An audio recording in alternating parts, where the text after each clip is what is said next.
There are moments when the stars seem to whisper your name, not the name given by others, but the one the universe remembers.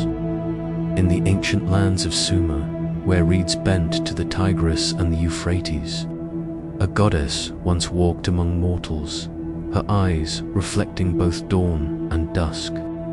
She was Innana, the radiant one, the queen of heaven and earth, the mirror in which gods saw their own creation reflected. Her stories were carved into clay, yet behind each symbol lies something more, a memory of divine reflection of the human soul meeting the eternal feminine. Tonight, you drift not through myth or scripture alone, but through the gentle rhythm of remembrance as the divine mirror opens and the old light breathes again. Chapter 1: The Silence Before Creation. Before gods had names and temples had walls, there was silence, endless, unbroken, vast as thought itself. No wind, no voice, no movement, only stillness, suspended like breath before the first word. In the beginning, the Sumerians said, there was the primordial sea, not a sea as we know it. No shores, no waves, but a boundless, sacred expanse. They called it Namu, the eternal waters. From her, all things would one day arise. In the dim regions of early Mesopotamia, long before scripture was etched into clay, people looked out across the rivers and marshlands and saw something divine in the quiet motion of water. The Tigris and the Euphrates gave life, but they also reminded the Sumerians of a deeper source, a mysterious, formless ocean that existed before even heaven or earth. This, they believed, was the womb of creation. It is striking to think that the oldest recorded cosmology we know begins not with light or sound or a god's command, but with silence.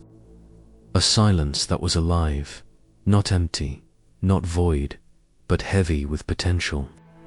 The silence before creation was, in their eyes, sacred. It was a kind of waiting, a stillness pregnant with possibility. When the Sumerians spoke of Namu, they imagined a mother of gods, the first being who was not shaped by another. She was the origin, the dark, fertile sea from which the heavens and the earth were born.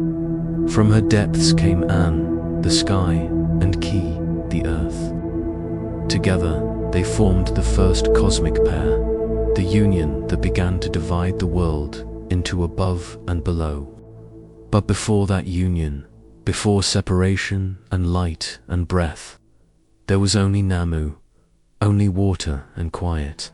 In many ways, the Sumerian story mirrors a truth found across ancient cultures. Egypt had none, the dark, endless waters before creation. In Babylonian myth, there was Tiamat, the saltwater goddess who preceded the ordered world. In each story, water represents both chaos and creation, the shapeless substance from which all form is drawn. It is the mirror that holds every possibility before it solidifies into being. Yet in Sumer, this origin was not violent. Creation was not a battle between gods, nor the result of a thunderous decree. It was a birth, gentle, natural, inevitable, the way dawn follows night, or a seed opens after rain.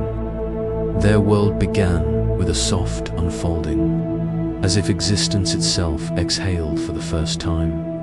Imagine the earliest people watching the wetlands shimmer under the moon. The sound of reeds moving, the still reflection of stars across the water. To them, this must have felt like the closest thing to eternity. A landscape that seemed neither awake nor asleep, neither living nor dead. It is here, perhaps, that the idea of Namu was born. The Sumerians did not separate the sacred from the natural. The divine was not distant or unreachable. It pulsed through rivers, through soil, through the rhythms of flood and drought. Creation was not a single event, but a continuous process, a breathing in and out of the world. Even silence, to them, was alive with spirit. And so, before temples and kings, before prayers and sacrifices, there was this quiet reverence for the beginning. They imagined that the gods themselves were children of that silence, shaped by the same waters that nurtured humankind. When they spoke of Namu, they spoke of origin, of the first mother whose presence lingered in every drop of rain. The myths say that from Namu came not only the sky and the earth, but also the god, Enki, lord of wisdom and fresh water. He was born from her depths, carrying within him the knowledge of creation itself. Enki's waters would later flow into rivers, wells, and springs, the lifeblood of civilization. In his temples, priests would pour libations, returning water to its source, as if honoring the memory of the mother that birthed them all. There is something profoundly human in this. Even in the earliest times, people sought to understand where they came from, and their answers were not purely logical, but deeply emotional. To imagine the universe as a mother's sea is to root existence in care and intimacy. The first act of being was not command, but nurture. And yet, the silence that came before it all still haunts the imagination. What does it mean for something to emerge from nothing? Can we truly grasp the moment before time begins? To the Sumerians, the silence was not absence. It was the divine potential of everything that would ever be. They saw it as a mystery too sacred to fully name. Perhaps this is why Namu herself fades quietly from later myths. As civilizations changed, as cities rose and gods grew in number and power, she was remembered less often. The masculine deities of order and rule, and Enlil Enki, came to dominate the Sumerian pantheon. The primordial mother receded back into the waters, but her silence never vanished. It lingered beneath the rituals and the hymns, a whisper of the beginning that could still be felt when the world fell quiet. Some tablets describe Namu shaping clay, forming the first humans with her own hands. Others suggest she merely assisted, guiding the younger gods as they learned to create. But all agree that her essence remained, the sea that connects all life, the silent memory of origin. Even when she is unnamed, her presence endures in every act of birth, every flow of water, every still moment before dawn. In this way, the Sumerian idea of creation is less about a single beginning and more about a cycle. Silence becoming sound, water becoming form, form dissolving again into silence. Life, death, and rebirth were seen not as opposites, but as parts of the same movement. The same current that carried gods into being would one day carry them back. It's a view that invites reflection. When the world feels loud and chaotic, one might remember that, according to the oldest stories, everything began in quiet. Before language, before thought, before separation, there was a peace that needed no explanation. The Sumerians believed that silence was not emptiness, but fullness, the hidden unity behind all things. If you listen closely, you can almost sense that silence still. Beneath the noise of cities, beneath the pulse of your own heart, there is a stillness that hums like the sea before creation. Perhaps it is the same silence that once filled the skies over ancient Sumer, before the first dawn broke, before gods were born and named Dot. And so the story begins, not with thunder or command, but with calm, the sacred hush that precedes existence. The Sumerians called it Namu, others might call it nothingness, potential, or simply peace. Whatever the name, it reminds us that all creation no matter how vast or divine, begins in quiet. Maybe, in that same quiet, the universe is still creating. Chapter 2. The land between rivers beat, the Tigris and the Euphrates, where the soil shimmered like bronze after rain. Humanity first learned to live by rhythm, flood and drought, sunrise and eclipse. Sowing and reaping all became measures of time, and time itself became sacred. Here, in Mesopotamia, the earliest prayers were not whispered in temples of marble, but pressed into soft clay, carried by the hands of scribes who believed that writing was a gift from the gods. This was not yet the world of empires, but of beginnings. The Sumerians called their land Kenga, the place of the noble lords. Others would later call it the cradle of civilization. Yet for those who lived there, among canals and barley fields, it was simply the space where heaven met earth. The rivers fed the soil, and the soil fed the people. But more than that, they believed the rivers fed the gods themselves. The Tigris was swift, unpredictable, a force of will. The Euphrates was slower, wide, and patient.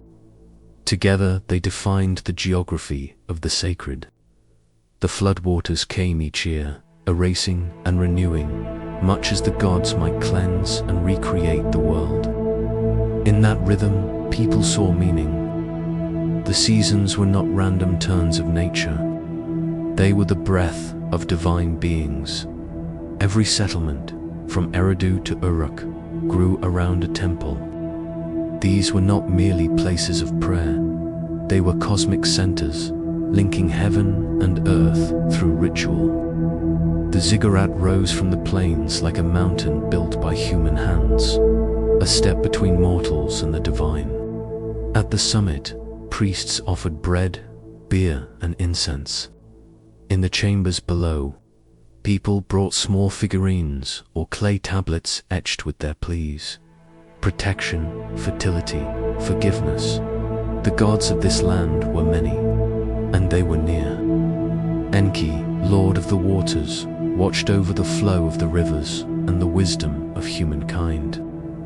Enlil commanded the wind and decreed the fates of cities.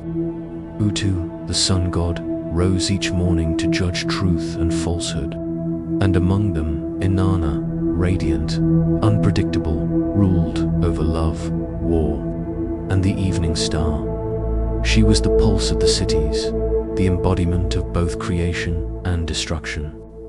When the fields flourished, Innana was praised. When storms ruined the crops, she was feared. The people did not separate blessing from danger, or love from wrath. The gods contained all things at once, as vast and contradictory as life itself. In the temples of Uruk, the hymns to Innana were inscribed by priestesses known as Intu. Their voices filled the stone halls as they chanted her many names: Queen of Heaven, Mistress of the Me, she who walks among the stars. The Me sacred decrees of order were believed to shape civilization itself. Each Me governed an aspect of human life: kingship, law, weaving, song, even fear. To possess them was to hold the structure of the world, according to the old stories. Innana once journeyed to the watery depths of Eridu, the city of Enki, and through cunning and charm persuaded him to give her these divine powers. She carried them back to Uruk in triumph, bringing to her people not only art and governance, but the subtle architecture of culture, a world that could be known, remembered, and written. It is striking how deeply the Mesopotamians linked divinity with daily labor. To plow a field, to brew beer, to shape clay. These acts were extensions of the sacred. Temples were also economic centers, storing grain, managing trade, and employing countless workers. Spiritual life and civic life were not separate. To serve the temple was to serve the city, and to serve the city was to serve the gods. Even kings were seen not as rulers above men, but as caretakers appointed by divine will. They were shepherds of people, responsible for maintaining cosmic order, what the Sumerians called me. When the king ruled justly, the rivers flowed, the animals multiplied, and the heavens shone clear. When he failed, chaos returned, floods, famine, and darkness. One of the oldest surviving myths tells of a great flood, a tale older than the biblical one. In it, the gods, weary of human noise, decide to destroy their creation. But one man, Ziusudra, is warned by the god Enki. He builds a vast boat and survives the deluge. When the waters recede, he offers sacrifice. The gods, seeing his devotion, grant him eternal life. Through such stories, the people understood the delicate balance between divine mercy and divine power. Life between the rivers was not easy. The fertile plains could turn harsh under the burning sun. The water that gave life could also take it away. Yet the people did not curse the gods for their suffering.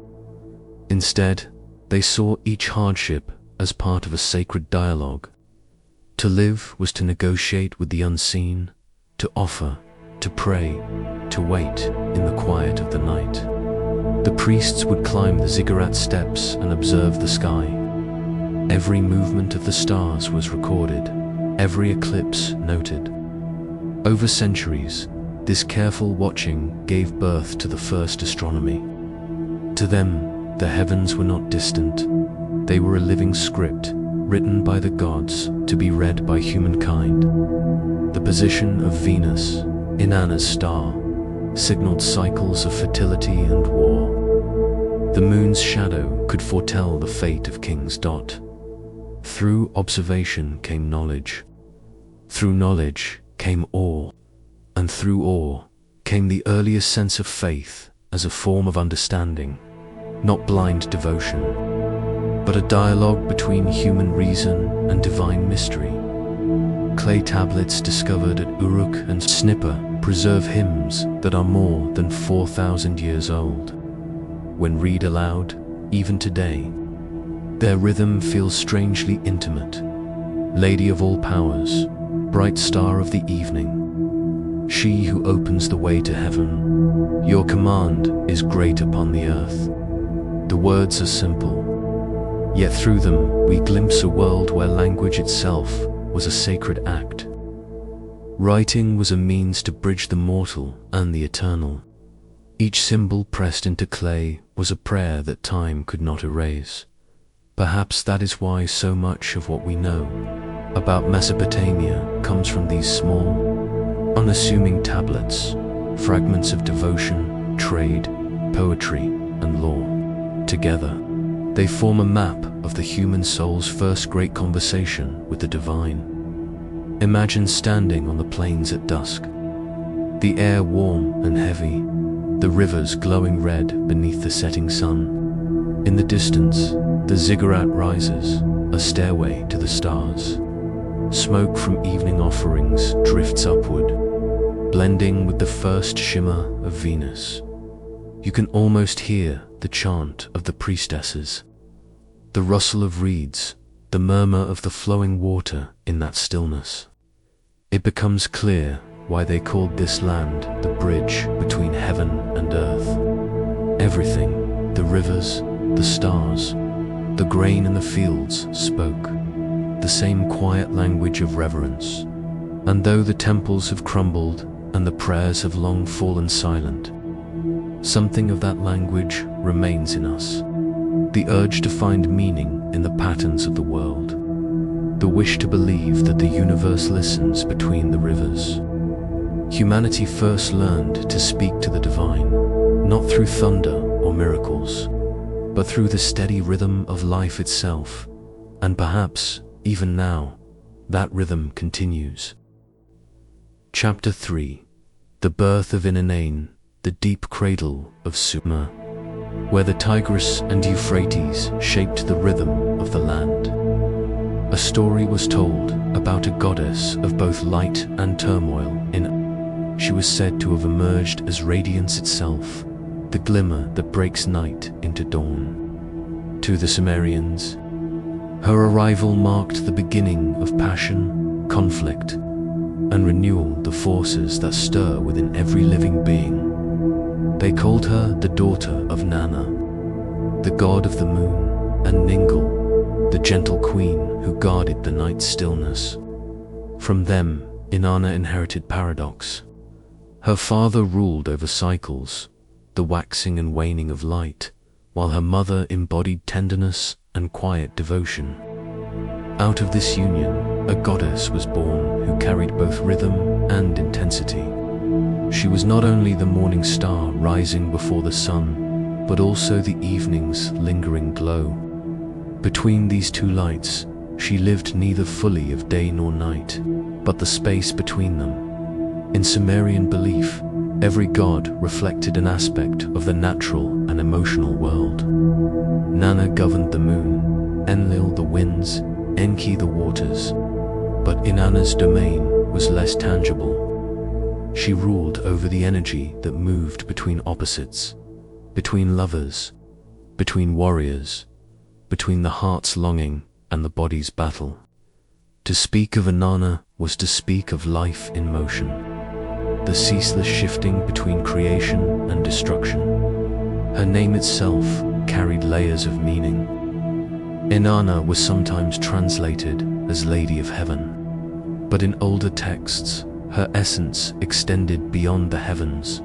She was the pulse within all things that desired, struggled, and grew. Her planet was Venus, the brightest point in the sky besides the sun and moon. To the Sumerians, Venus's dual appearance, as the morning star before sunrise and as the evening star after sunset, mirrored Inanna's dual nature. She was both the herald of beginnings and the witness of endings. Imagine the Sumerian. Dawn, the cool air before the sun's heat, the quiet before the fields awaken. In this stillness, Venus shimmered just above the horizon. That light was Inanna's first breath, her birth from the firmament. She was not born in stillness, but in transformation. And to the people of ancient Uruk, where her temple would later stand, her rise in the sky was a daily reminder that renewal follows darkness, but not without tension. In myth, Inanna's story begins in heaven, where she was given her powers, the me, or divine laws and attributes that governed civilization. These were not merely objects, but sacred forces: truth, justice, love, kingship, art, and even war. The me defined the structure of existence, and yet Inanna's possession of them symbolized her defiance of structure itself. She was known to seek what was forbidden, to claim power beyond her assigned realm. In this, her myth reflects an ancient human intuition that creation depends not only on order, but also on the courage to disrupt it. The Sumerians did not see their gods as flawless beings. They were mirrors of human emotion, magnified and eternal. Inanna's birth, radiant as it was, carried within it the seeds of conflict. As the child of the moon god, she inherited the serenity of the night, yet she burned with the desire of the morning. Her brightness was not gentle. It was consuming, even in her earliest myths. Inanna's light did not merely illuminate, it provoked. It is said that the other gods took notice of her growing strength. Her beauty and charisma were irresistible, but so was her ambition. Unlike the distant gods who presided over fixed realms, Inanna wandered. She crossed boundaries between heaven and earth, between love and wrath, between what was sacred and what was human. This movement between states defined her essence. She was, as the texts describe, the one who makes the impossible possible. Her birth can also be read as an allegory for consciousness itself, the awakening of self-awareness within creation. Before Innana, the divine world of Sumerian myth was a network of cosmic functions, each god performing a necessary role. Innana brought emotion into that order. Through her, the divine learned longing. She was not only born of light, she became the light that desired its reflection in temple hymns. The priests and priestesses of Uruk described her as clothed in brilliance, her eyes flashing like the morning star. But beneath the praise, there was caution. Innana's favor could elevate a kingdom. Her absence could bring ruin. To worship her was to acknowledge the volatility of life, that the same energy which brings fertility can also bring drought, and that love, when pushed beyond harmony, can become war. The birth of Innana, then, is not a single event but a cycle, a daily rebirth mirrored in the sky. When Venus rises in the morning, she announces light's return. When she sets in the evening, she ushers in the cool breath of night. The Sumerians observed this pattern and saw in it the eternal rhythm of desire and surrender. To them, Innana was never still. She was the ever-turning wheel of emotion and fate. In her earliest hymns, she speaks of herself as both maiden and queen, gentle and fierce. She claims dominion over love, yet also over battle. This duality was not contradiction, but completeness. The ancients did not divide creation into good and evil as later faiths would. For them, life's fullness required both tenderness and struggle. Innana embodied that totality, the beauty that inspires devotion and the fire that demands respect. Her connection to fertility was both literal and symbolic. She was the goddess of growth, of human passion, and of the earth's abundance. Farmers prayed to her for rain and harvest. Lovers invoked her for union and pleasure. Yet she was also the patron of kings and warriors, the one who granted victory and dominion. Through her, desire and conquest became two faces of the same truth, that all living things seek to expand, to create, to assert their place in the order of existence. The myths tell that from the moment of her birth, Innana's presence was felt across heaven and earth. Her voice echoed in the rivers. Her laughter shimmered in the morning star. The shepherds of the plains called upon her name at sunrise. The priestesses of Uruk sang to her at dusk. Each saw a different reflection of the same divine light, alluring, unpredictable, endlessly renewing. Some tablets describe her descent from the heavens as a moment of divine generosity, the goddess choosing to dwell among humans, to share their joys and sorrows. Others hint at ambition, even rebellion, a goddess who would not be confined to the quiet heavens, but longed for the pulse of mortal life. In this, Innana becomes more than a deity. She becomes the story of the human heart itself, restless, radiant, never satisfied with stillness. Through her lineage, one can trace the roots of later goddesses: Ishtar of Akkad, Astarte of Canaan, Aphrodite of Greece. All carried fragments of Innana's light, love entwined with power, beauty shadowed by danger. Her birth, set in the dawn of civilization, continued to echo through the myths of millennia.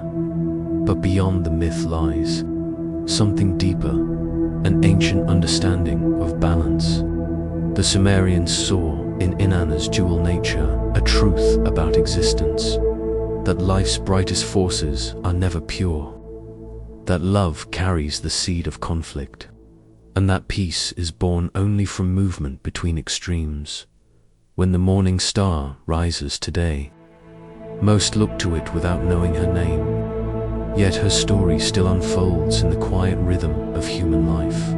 In every act of desire, every spark of ambition, every fragile balance between joy and struggle. Perhaps that is why her myth endures, for even in her divine radiance, Innana is not distant. She is the mirror of our own duality, the longing to create and the will to conquer.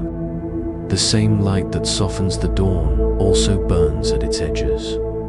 And so, the Sumerians told her story not as history, but as remembrance. Each time Venus shimmered before sunrise, they saw her birth anew, the eternal return of radiance, courage, and desire. Even now, as that same star lingers on the horizon, one might ask, if love and war share a single divine source, what then does the heart truly serve? Peace, or the passion that gives it life? Chapter 4. Temples of the Star Goddess. In the ancient land between the rivers, the slow-breathing plains of Mesopotamia, the people of clay and reed looked upward. Their eyes traced the same skies we see today, yet to them, the stars were not distant. They were alive. Each point of light was a witness, a participant in the rhythm between heaven and earth. And among those lights, one star shone brighter in their stories than the rest, the radiant presence of Innana, the star goddess, whom later ages would call Ishtar. Uruk and Eridu were her cities. Their temples did not simply rise from the earth, they ascended in layers, like a question made of stone. These were ziggurats, stepped mountains built by human hands, mimicking the peaks that reached toward the divine. At the top stood a shrine, small and silent, open to the wind and the sky. Inside, the goddess awaited, or perhaps, more truthfully, she was the waiting itself. To walk through the temple grounds of Uruk was to enter a choreography of devotion. Women in linen robes moved in slow rhythm, carrying incense and offerings of dates, honey, and fragrant oils. Musicians plucked lyres whose strings hummed like distant constellations. Gold glimmered in the torchlight. Lapis lazuli shimmered like the night sky embedded in stone. The air trembled with sound, with scent, with the pulse of life offered upward. But the temple was not a theater for performance. It was a mirror. Every act of offering reflected a truth the people already carried within themselves, that the divine was not apart from them, but within the cycles of their living and dying. The ziggurat rose not to bring the gods down, but to remind humans that they were never fully separate from the heavens. Inanna's temple in Uruk the Ina was among the most splendid. Its name meant house of heaven. Clay tablets describe it as a place where the goddess's radiance shone like daylight. The priests and priestesses there were astronomers as much as worshippers. Their devotion required observation, not only of ritual, but of the stars themselves. Every movement of Venus, the planet sacred to Innana, was recorded and revered. When it vanished from the sky, they said the goddess had descended to the underworld. When it returned, they sang of her rebirth. This watching of the heavens was not merely scientific, it was spiritual literacy. The people believed that the cosmos spoke a language of rhythm and recurrence. To study it was to listen. To mirror it in their ceremonies was to participate in creation itself. In the dim corridors below the ziggurat, the temple women tended fires and sacred oils. They were not confined servants, as later ages might imagine, but keepers of a living bridge between mortal and divine. Many were trained from childhood, not only in ritual, but in poetry, medicine, and the reading of omens. Their songs to Innana were both prayers and acts of memory, preserving the mythology of love, death, and return that shaped their people's understanding of the world. At dusk, As the heat of the day lifted from the clay walls, the temple would breathe. The courtyard filled with the low hum of prayer, a sound like wind moving through reeds. Offerings burned, the smoke spiraling upward, tracing invisible paths to the stars. To stand there was to feel the closeness of the sky, the sense that the air itself was listening from above. The ziggurat stairways aligned with the celestial paths. The priests climbed them as if tracing the course of the goddess herself, from horizon to zenith, from morning star to evening star. These were not superstitious gestures. They were enactments of cosmic order, reminders that the sacred and the earthly were woven through the same fabric. The temple's architecture carried meaning beyond its beauty.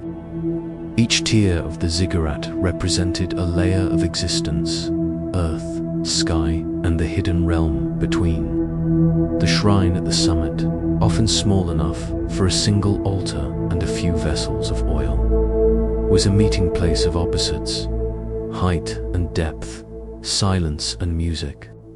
Divine and human, one can imagine the night after the ceremonies, when the fires dimmed and only the stars remained. The great bulk of the ziggurat stood against the darkness, its shadow merging with the plains. The priests would look up once more to find Venus gliding low across the sky, her brilliance steady. To them, this was no coincidence of light. It was the goddess herself, gazing back upon her temple. Archaeologists today uncover fragments of those rituals, carved vessels, seal impressions, remnants of gold leaf, and tablets filled with hymns. Through these remnants, we glimpse a civilization that saw worship as an act of alignment rather than submission. The divine was not distant authority.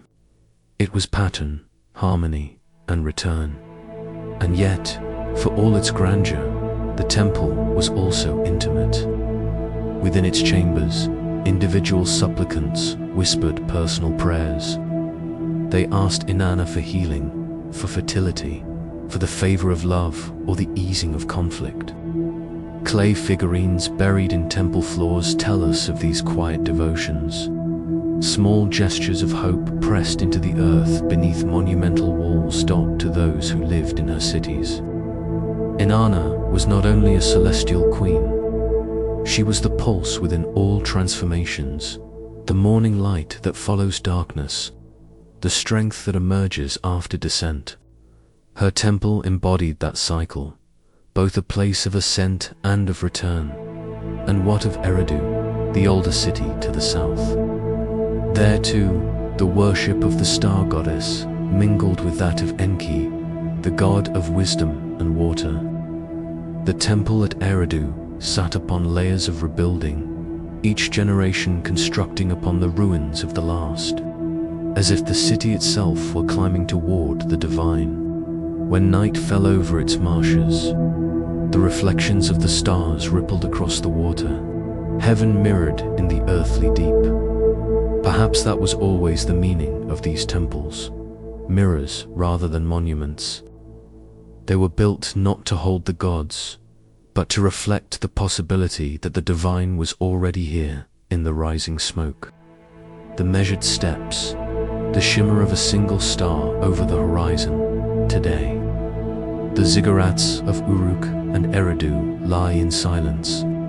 Their bricks crumble under centuries of wind and sun. Yet even now, when the evening star appears, the same gentle light falls upon their remains. It is easy to imagine that somewhere in that glow, a trace of song still lingers, the echo of priestesses who once lifted their voices to the star goddess, believing that every note rose into the sky and returned as blessing in the hush of that thought. One might wonder if the stars were once the eyes of the gods watching over us. Then when we gaze back at them now, who, truly, is remembering whom? Chapter 5, The Descent into the Underworld, then the oldest stories written by human hands. the gods were not distant. They walked among rivers and deserts, among the breath of the living and the silence of the dead. And among all these divine wanderers, few have descended so completely into darkness as the Sumerian goddess Innana, queen of heaven and earth.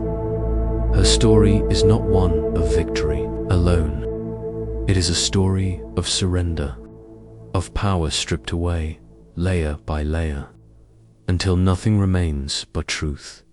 The descent of Innana begins, as many sacred tales do, with a reason that seems simple. She wishes to attend a funeral. Her sister, Ereshkigal, queen of the great below, has lost her husband, Gugalana, the bull of heaven. The rites of death must be honored.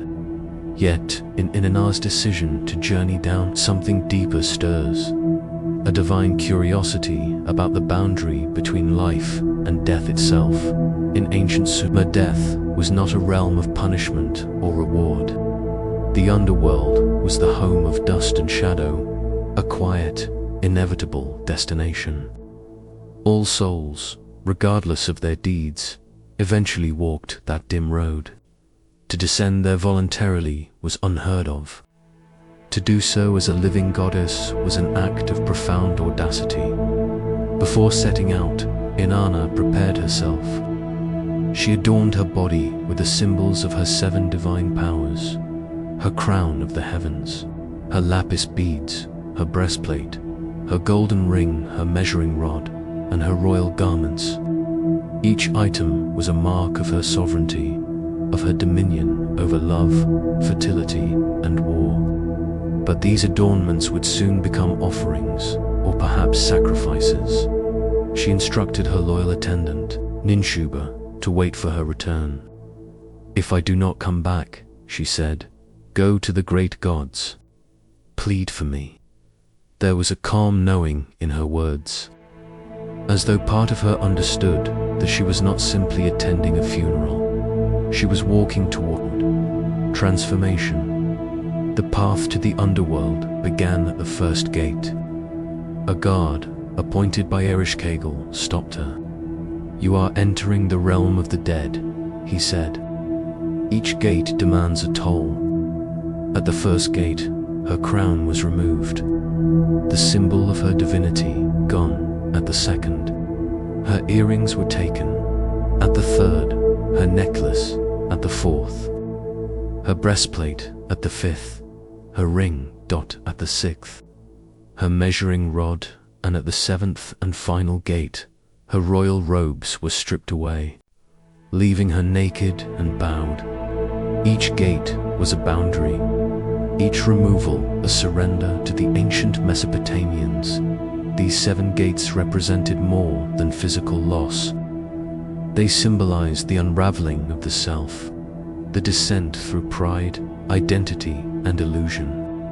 Inanna's journey mirrors the inner path that every seeker must one day face, the stripping away of all that defines us, until only essence remains. When Innana finally stood before her sister, she was unrecognizable, not the radiant goddess of the heavens, but a vulnerable being, equal to the dead she sought to understand.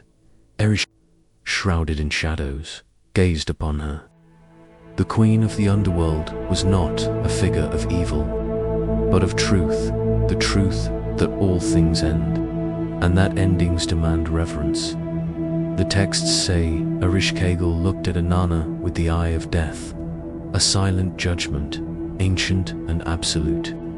And in that moment, Innana was struck down. Her body was hung upon a hook on the wall, lifeless, suspended between worlds. For 3 days and 3 nights, she remained there. This image, a goddess, lifeless, hung in darkness, haunted ancient imagination. It is one of the earliest depictions of divine death.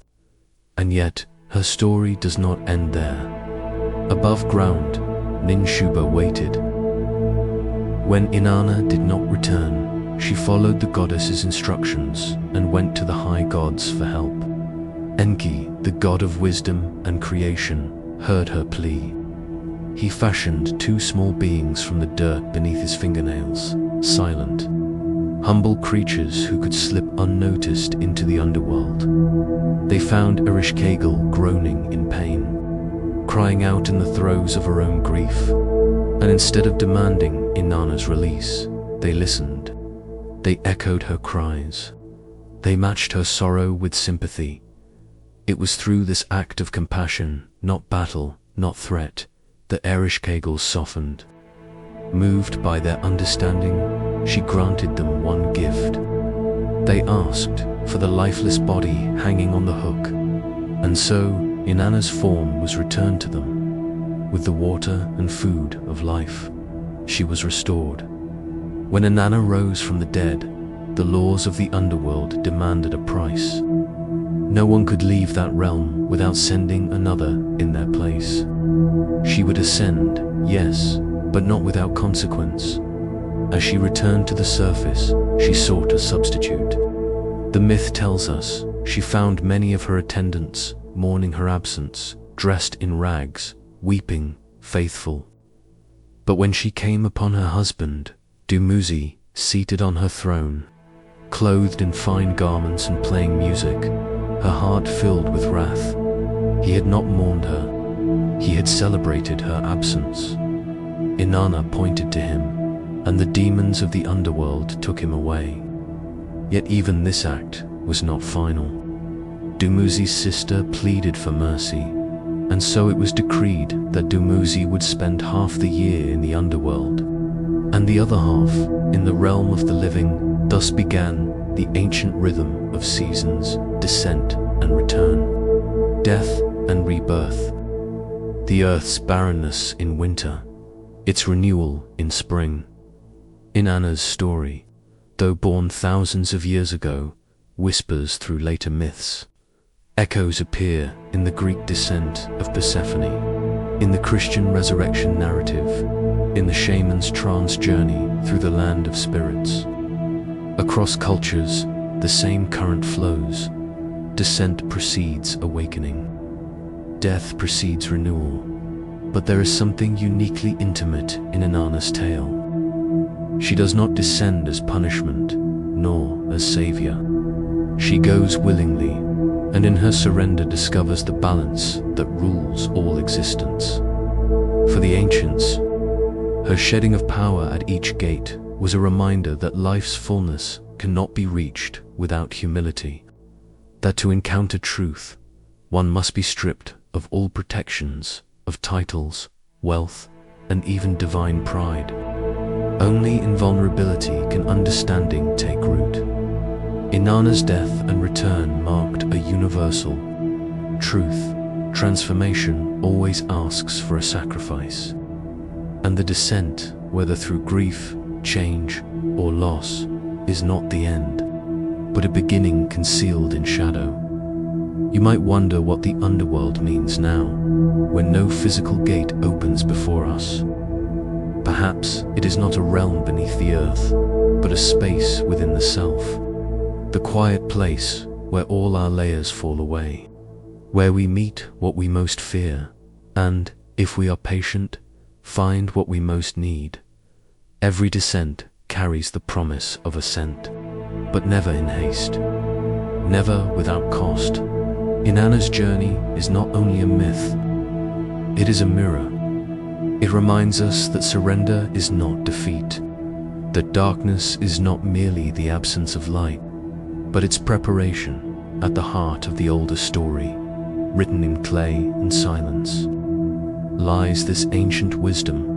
Only through loss can renewal begin, and perhaps in our own hidden ways. We are all walking the same 7 gates, letting go of what we once thought we were, to uncover what waits beneath. Chapter 6. The Dark Queen Ereshkigal, the plains of ancient Mesopotamia.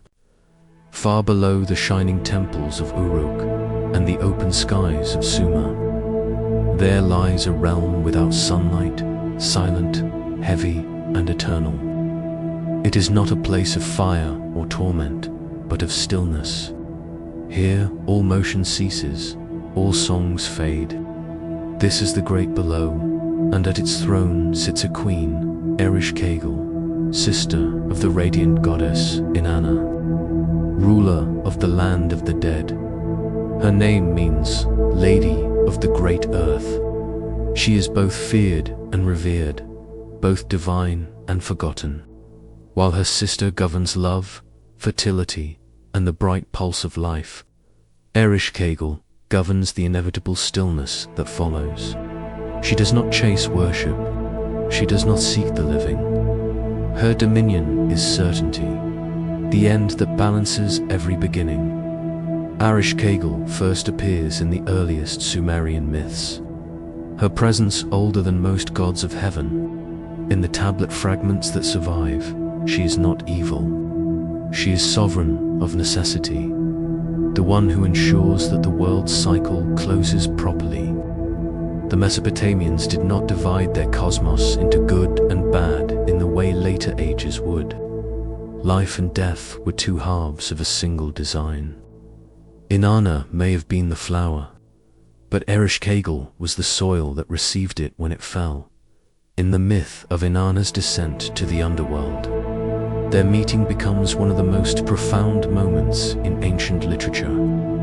The story begins with Innana, the queen of heaven, who adorns herself with jewels, garments, and symbols of power. She descends, step by step, through 7 gates, each one demanding she leave behind a part of her glory. Her crown, her necklace, her scepter, all removed, until she stands naked before her sister. At the throne, Ereshkigal does not rise to greet her. She is not warm. She sits on her dark seat, described as trembling with the weight of divine pain. Some versions say she is crying out in labor-like agony, though no child is born. Her cries echo across the underworld like deep thunder. When Innana arrives, proud and silent, Ereshkigal lifts her gaze and sees what has been denied her. The world above, the light, the freedom of motion. Yet she does not envy.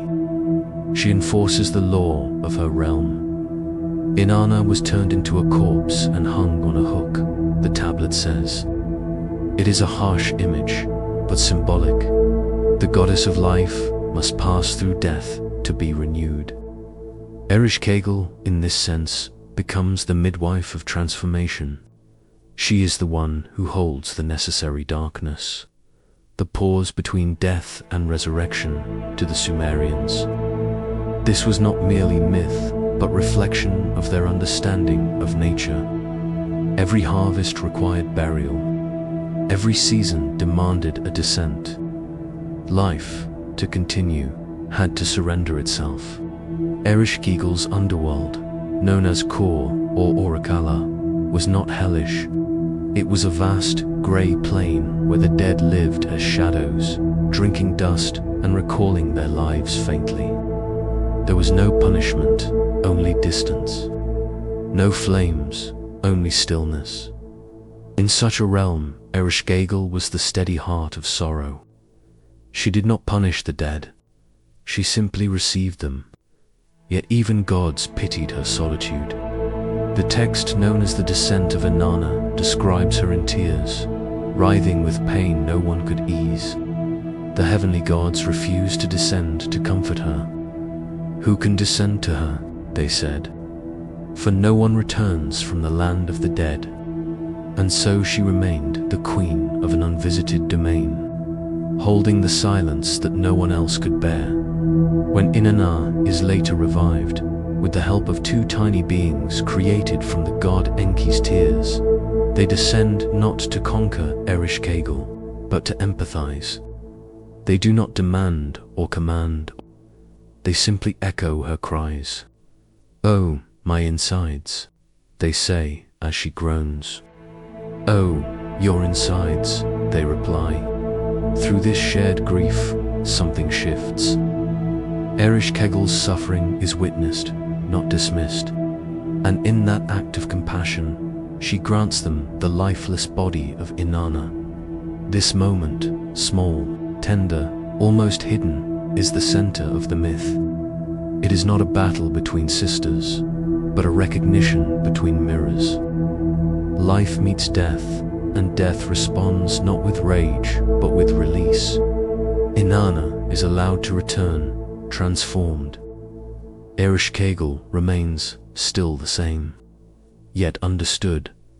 Scholars often see this as one of humanity's earliest meditations on duality, not just light and dark, but the tension between activity and stillness, expression and containment. Inanna's descent mirrors the seasonal cycle of fertility and decay, but it also reflects something inward, the descent of the self into its own shadow. Every person carries, in some quiet way, a reflection of Ereshkigal, the part that holds grief, the part that waits unseen, the part that endures when all brightness fades. The ancients did not seek to banish her, but to acknowledge her. They left offerings to both sisters, flowers for Innana, bread and water for Ereshkigal. It was balance, not preference, that sustained their spiritual order. In a world where most gods demanded praise, Ereshkigal demanded honesty. She could not be deceived, for she ruled where all masks are removed. Even Inanna's ornaments meant nothing before her. In that stripped state, the soul was seen clearly, not for its beauty, but for its truth. Later, Babylonian texts transformed her image. She became more austere, often depicted with wings or with the talons of a bird of prey, echoing the stillness of night and the inevitability of decay. Some linked her with the goddess Alatu, others with later underworld queens like Persephone. Yet the essence remained. She was the necessary balance to life's brilliance. Her story also reveals something about the Mesopotamian view of the divine feminine. Unlike later patriarchal frameworks, the ancient Sumerian pantheon allowed women to embody both creation and destruction, love and death, without contradiction. Ereshkigal's authority was absolute. Even the gods of heaven could not retrieve the dead without her consent. In ritual texts, priests invoked her name with careful tone. Too much reverence might invite her gaze. Too little might offend her. She was invoked in burial ceremonies and in prayers of release.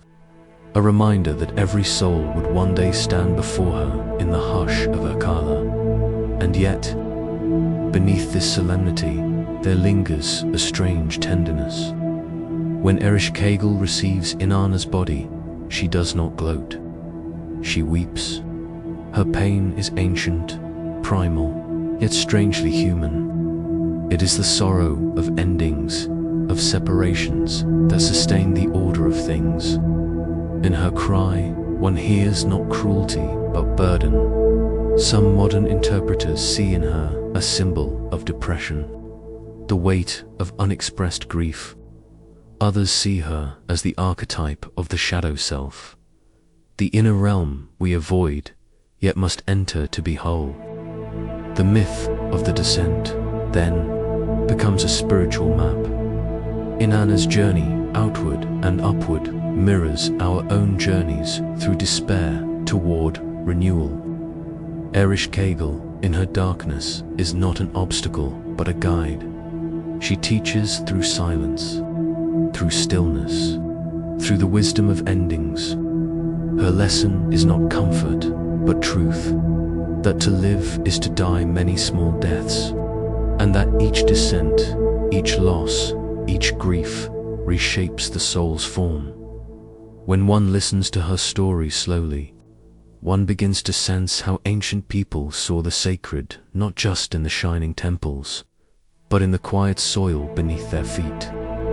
They knew the sun's path depended on the night, just as the heart's joy depends on the capacity to mourn. Ereshkigal's reign reminds us that divinity is not always radiant. Sometimes it is heavy, unseen, and profoundly quiet. She rules not by power, but by endurance. She does not speak often, yet her silence orders the cosmos.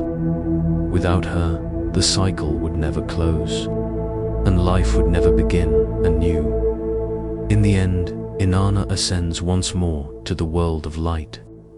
The gates open in reverse, and her ornaments are returned one by one. But the myth tells us she is not the same. She has seen her sister. She has seen what lies beneath. The experience does not destroy her, it deepens her. And somewhere below, Ereshkigal remains, holding the still center of that transformation. Perhaps that is her gift, to remind the living that darkness too is sacred. That every descent, however painful, holds within it the quiet possibility of renewal.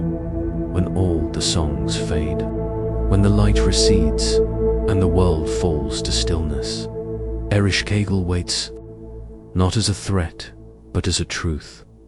She does not chase. She does not punish. She receives, and through her tears, the universe remembers that even in its darkest depths, something holy endures. Chapter 7. The Death of the Goddess Innana, Queen of Heaven and Earth. The shining bride of life and love descended to the underworld with the confidence of one who commands the cosmos. She came adorned in her finest, bearing the symbols of power, the crown, the necklace, the breastplate. Yet with each gate she passed, each threshold of the underworld, her authority was stripped away. At the seventh gate, she stood naked before Ereshkigal, her sister, the dark queen who ruled the land of no return.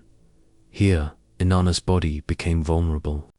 No longer the radiant goddess who stirred desire and devotion. She was flesh and bone, exposed and alone. Ereshkigal struck her down, and her lifeless form was hung upon a hook, a sacrifice displayed in stark silence.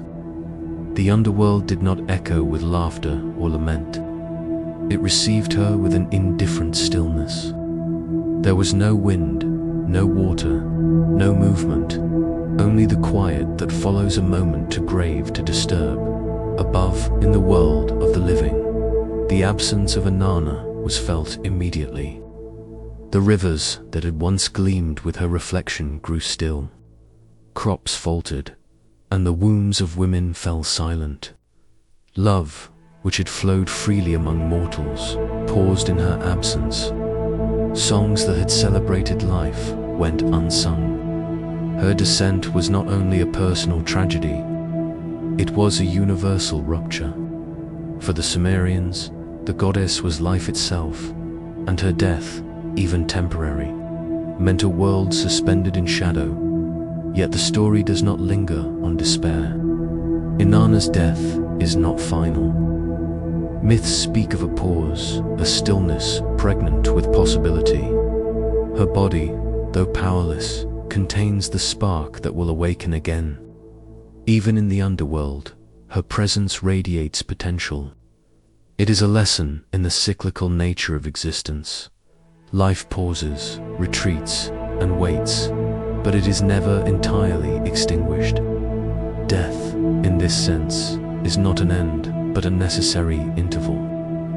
A silence before the renewal of song. 3 days and 3 nights, the world above remained hushed. Humans and gods alike felt the void. Inanna's absence reminded them that vitality, love, and creativity are gifts that can be interrupted. Even the divine, though enduring, is bound by cycles of presence and absence.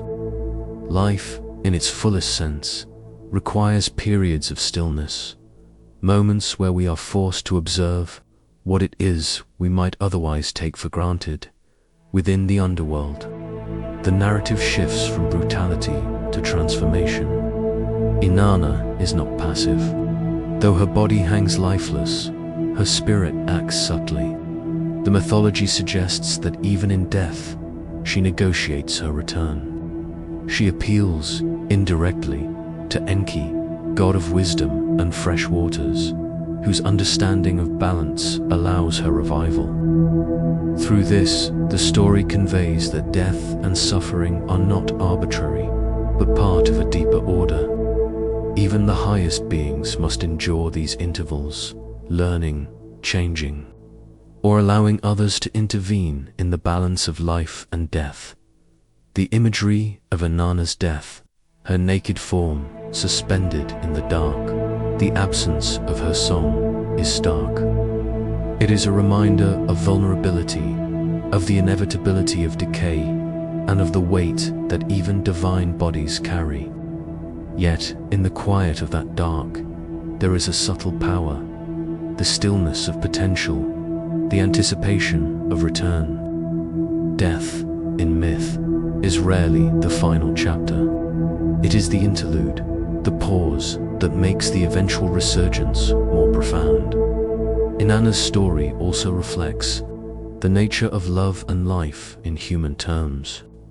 Just as the world fell silent in her absence, so too do our own lives feel empty when a vital force is missing, whether it is a person, an idea, or a sense of purpose. But the myth reassures that these silences are not permanent. Renewal is woven into the fabric of existence. The goddess's eventual revival is not merely a return. It is a reclamation of vitality and agency, stronger for having been absent. This pause before awakening invites reflection. What does it mean to confront the suspension of life? To witness the cessation of creation, even briefly?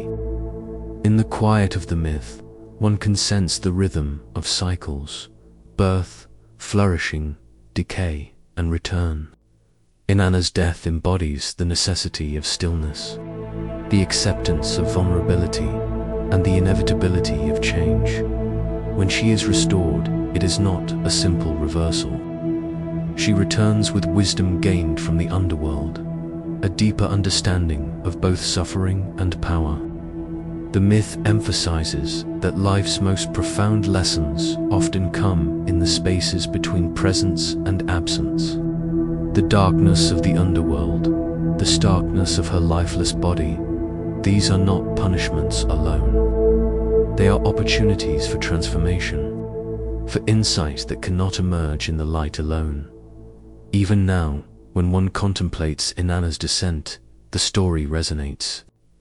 It asks the listener to consider the pauses in their own life, the times when energy, creativity, or joy seemed suspended. It reminds us that these intervals are neither meaningless nor permanent. Within the stillness, there is preparation. Within absence, there is anticipation. And within death, there is the potential for rebirth.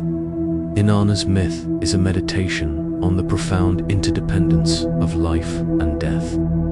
It suggests that creation and cessation are not opposites, but partners. One cannot fully exist without the other. Her hanging body is not only a symbol of suffering, but also a testament to the enduring force of existence. The persistence of the divine spark, even in the absence of breath and motion. In contemplating her death, we are asked to sit with silence, to acknowledge the spaces between life's movements. The pause before awakening, as shown through Innana, is sacred. It is a time of listening, of reflection, and of hidden growth. Even the gods must bow to it, and perhaps, in doing so, they teach humanity to respect its quiet power. Finally, the story closes, not with dramatic triumph, but with subtle anticipation. Innana will rise, as the myth promises, but in that rise, the lesson of the pause remains. Life flows more richly when one has known absence. The goddess teaches that death is not defeat, nor is stillness a void. It is, instead, the fertile darkness from which vitality will re-emerge. And so, in the hush that follows her fall, the listener is invited to dwell, to feel the weight of absence, the silence of the world, and the latent promise that all endings hold the seed of a return. Inanna's death is paradoxically the prelude to life renewed, a quiet testament to the persistence of the sacred in all its forms. Chapter 8. The return to light. When Innana rose again, the world itself seemed to exhale. The shadows that had stretched across the land began to retreat, and the river waters, once swollen with grief, shimmered anew beneath the soft glow of dawn. Her resurrection was not sudden or violent. It was quiet, deliberate, like the first tender shoots breaking through frozen soil. The story of her return, preserved in ancient hymns and clay tablets, is one of patient transformation, a testament to the enduring rhythm between despair and renewal.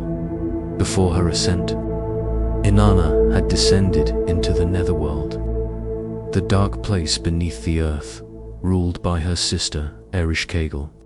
There, the goddess of death and shadow reigned with unflinching authority. Innana had ventured into this realm voluntarily, guided by a desire to confront the forces that governed the hidden truths of existence. But in doing so, she experienced the stripping away of power, identity, and life itself.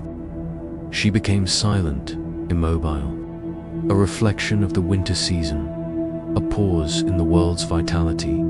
Yet even in that profound stillness, the potential for restoration lingered. Divine messengers, beings of both earth and sky, moved through the shadows with purpose. They carried words of negotiation, tools of exchange, and the quiet insistence that life, like the rivers, must continue to flow. Each messenger, from the humble spirit to the commanding deity, acted as a conduit, bridging the realms of death and life, despair and hope. It was through this delicate interplay that Innana was eventually restored. The exact mechanisms vary in the surviving myths, but the essence remains the same. Resurrection requires acknowledgement, intervention, and the careful application of wisdom. The gates of the underworld opened, not through force alone, but through dialogue and subtle recognition of truth. Inanna's body, once still and cold, was returned to vitality, her voice to song, her gaze to clarity. In her rising, the metaphor of seasonal change becomes vivid. Just as spring follows the rigor of winter, bringing warmth and light to frozen landscapes, Inanna's return signaled the renewal of life and the restoration of balance. The rivers swelled with the runoff of melted ice, trees budded along their banks, and the first blooms appeared where darkness had held sway. For the people of Sumer, this was not only a story of divine revival, but a reflection of nature's enduring cycles. The land itself, steeped in the memory of divine rhythm, seemed to breathe with her ascent. Beyond the seasonal symbolism, Inanna's resurrection carries a subtle psychological resonance. The underworld, after all, is not just a place of myth. It mirrors the inner descent every individual must face, the confrontation with fear, loss, and the parts of ourselves we would rather leave unseen. Inanna's journey through darkness, her temporary absence, and eventual return speak to the human experience of despair and renewal. There is a quiet lesson in her story, that clarity and light often emerge not by avoiding darkness, but by moving through it, guided by wisdom and subtle assistance. Ancient hymns to Innana celebrate this return with language that is both delicate and powerful. She is described as the one who rises from the land of no return, her steps tracing the boundaries of life and death alike. The priests and priestesses who recited these hymns understood that resurrection was more than a single event. It was a process that demanded patience, ritual, and reflection. Each repetition of her name, each offering, each chant, was a reminder that balance can be restored even after the deepest loss. The symbolism extends further when we consider the messengers themselves. They are not merely intermediaries, but embodiments of guidance and support. In the narrative, they instruct, protect, and sometimes negotiate on Inanna's behalf, emphasizing that revival is rarely a solitary act. Even divine figures require assistance, just as human beings rely on community, counsel, and connection in their own journeys of healing. There is a quiet reassurance in this. The path from darkness to light is rarely walked alone. Inanna's resurrection also touches on the interplay of justice and mercy. Ereshkigal, the ruler of the underworld, is not portrayed simply as a villain. Her actions follow the strict laws of her domain, emphasizing the necessity of respecting boundaries, consequence, and order. Yet even within that framework, there is room for reconciliation and restoration. Inanna's passage reminds us that returning from darkness does not negate the lessons learned there. Rather, it integrates them, allowing wisdom and compassion to grow alongside. Renewed vitality. The imagery of light and shadow in this story is subtle but profound. When Innana rises, dawn is not a single flash of brilliance, but a gradual unfolding. The sky softens, the earth warms, the rivers reflect a clarity that had been absent. Similarly, the human experience of recovery, whether from grief, failure, or despair, is rarely abrupt. It is a measured process, a slow illumination that begins with small, almost imperceptible changes. A thought, a gesture, a glimmer of understanding.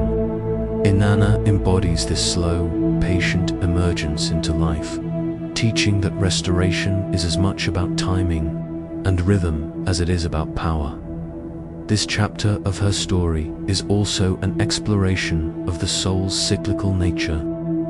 Inanna's descent and return reflect the continual oscillation between challenge and relief, between contraction and expansion, between shadow and light. These cycles are mirrored in the natural world, in the changing seasons, and in the course of human experience. Her myth reminds us that neither darkness nor light is permanent. Both are part of a broader, unfolding pattern that is intricate, necessary, and ultimately beautiful.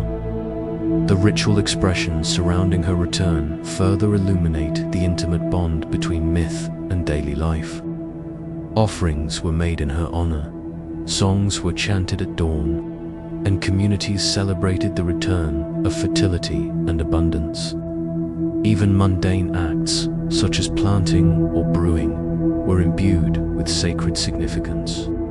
Seen as reflections of the divine rhythm she embodied, the cycles of nature and the cycles of the soul were intertwined, each informing and honoring the other. As the narrative concludes, there is a sense of quiet reflection. Inanna's journey through the underworld and back is not merely about a goddess reclaimed. It is about the principles she represents: resilience, transformation, and the delicate balance between loss and renewal. Her story encourages a gentle attentiveness to the cycles within our own lives. We are invited to witness our own winters, to navigate them with care, and to emerge, when the time is right, into the light of clarity and possibility, standing at the river's edge, imagining her return. One might feel the same sense of gentle awe that the ancient worshippers must have felt. The water glistens in the early sun, reeds sway softly, and the horizon opens like a promise. In that stillness, it is possible to recognize the continuity of life, that despair is not permanent, that darkness is not the end, and that even after the deepest silence, renewal waits quietly to unfold. Inanna's story, preserved across millennia, whispers a timeless truth. Every descent contains the seeds of ascent. Every shadow holds the potential for light. And within the cycles of endings and beginnings lies a gentle, enduring rhythm. A rhythm that mirrors the journey of the soul itself, moving always toward restoration, clarity, and the quiet warmth of dawn. The return to light is not merely a moment of triumph. It is a meditation on patience, guidance, and the subtle, steady unfolding of life. It is the reminder that no darkness, no matter how complete, can entirely extinguish the possibility of renewal. And perhaps, as we sit quietly, listening to the soft currents of our own inner rivers, we can sense that same rhythm at work, the quiet, inevitable, and profoundly gentle return to light. Chapter 9: The Sacred Marriage in the Heart of Uruk. The city whose walls rose like the embrace of civilization itself, there stood a temple dedicated to Innana. Within its cool stone halls, a ritual unfolded each year that bound heaven and earth, the divine and the mortal, in a union both physical and symbolic.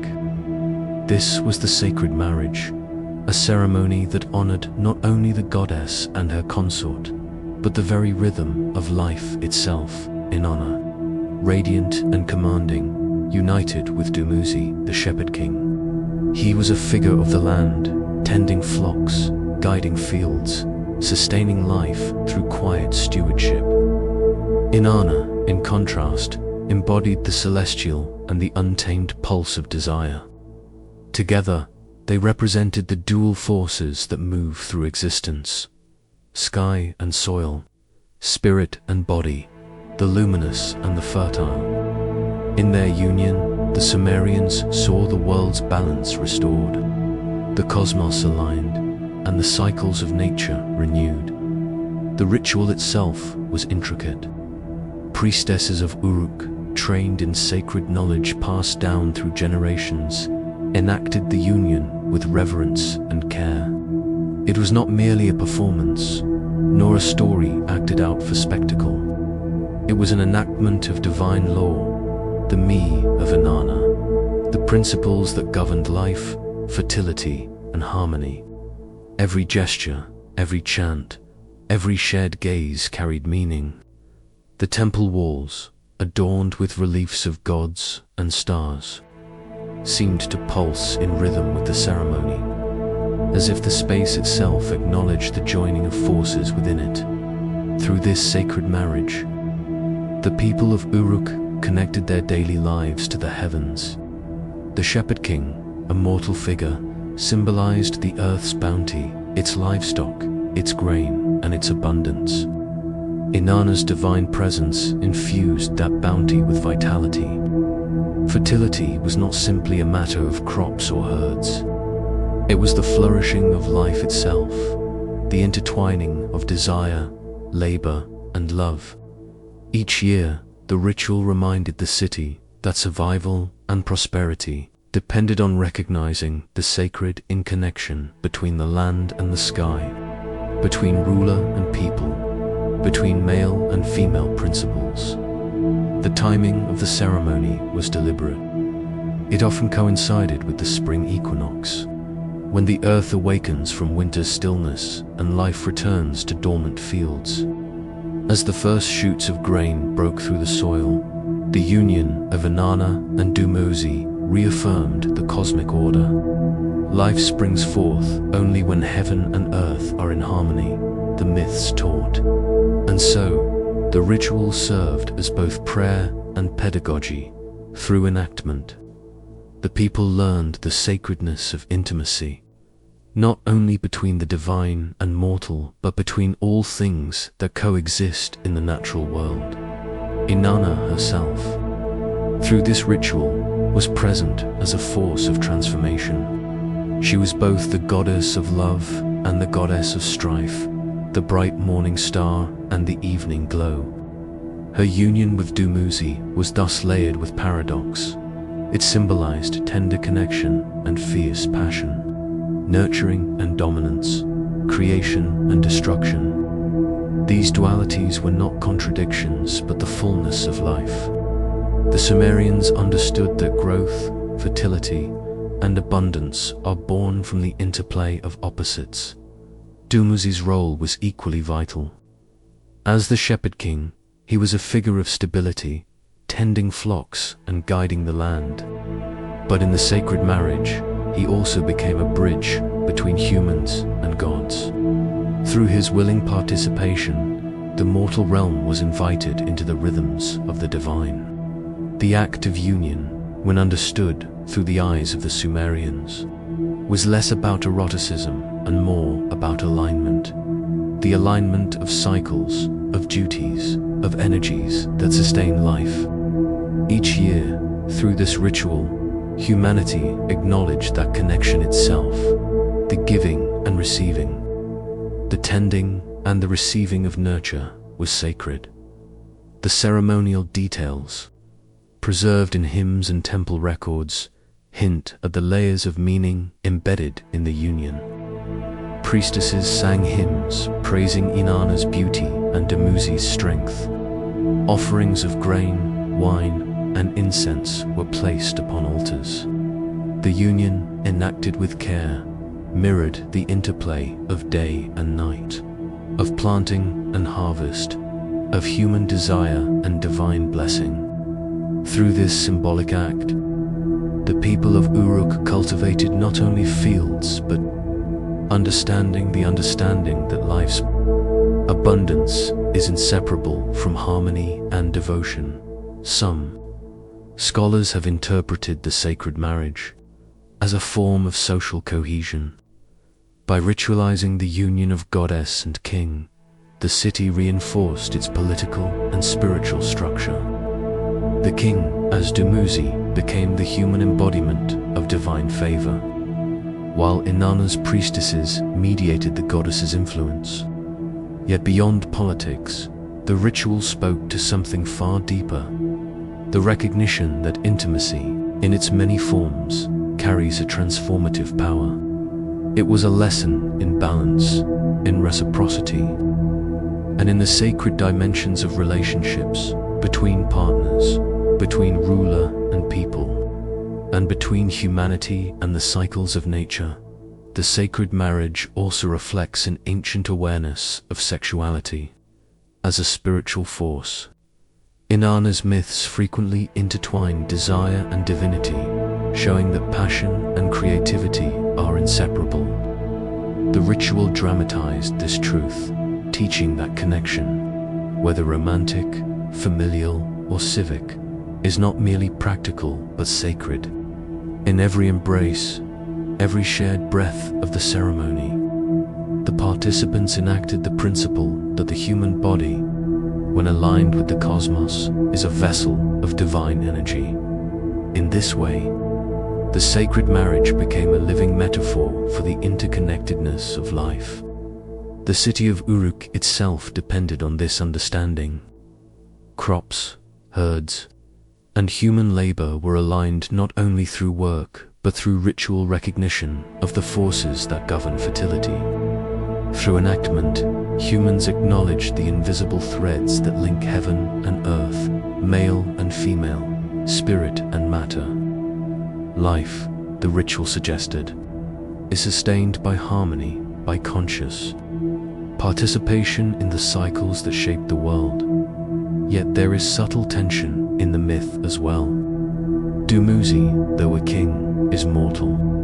Innana, though a goddess, is untamed. Their union cannot remain static. It must be renewed each year. This impermanence mirrors the cycles of life, birth and decay, growth and harvest, desire and fulfillment. Through this ritual, the Sumerians understood that abundance is not permanent, that the sacred must be continually invoked, and that the renewal of life requires both devotion and active engagement. The sacred marriage, therefore, is a meditation on rhythm. Just as the moon waxes and wanes, just as the rivers rise and fall with the seasons, so too does life follow cycles of intimacy and separation, of giving and receiving, of creation and transformation. Innana and Dumuzi, united in the temple, become symbols of this eternal pattern. Their story teaches that connection, when embraced consciously and reverently, sustains the world itself. Even the architecture of the temple reinforced this understanding. High ceilings, open courtyards, and sacred chambers were designed to guide attention upward and inward, creating a space where divine and mortal energies could converge. The walls, inscribed with images of stars, rivers, and deities, served as reminders that the ritual was part of a larger cosmic order. Within this space, every gesture of the sacred marriage was amplified, resonating through both the city and the heavens above. Through centuries, the sacred marriage shaped Sumerian spirituality, informing their sense of morality, fertility, and societal cohesion. The ritual was more than ceremony. It was a living doctrine. It taught that intimacy, when aligned with higher purpose, becomes a conduit of abundance. That union is not simply for pleasure or procreation, but for sustaining life, community, and the harmony of the cosmos. And yet, even in this profound ritual, there is space for wonder. How does a union of two figures, one divine, one mortal, echo through generations? How does the subtle alignment of energies, enacted in a single temple, extend into the rhythms of a city, a people, a civilization?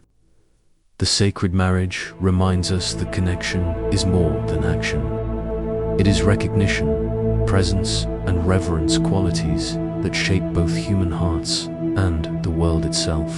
Perhaps, as the priestesses once whispered, and as the fields of Uruk silently acknowledged, the most profound fertility is not in grain or herds alone, but in the conscious and sacred recognition of life's interdependence. Innana and Dumuzi, in their eternal dance, show that intimacy is a force that can unite heaven and earth, spirit and matter, and that the smallest act of connection carries within it the pulse of creation itself, even now.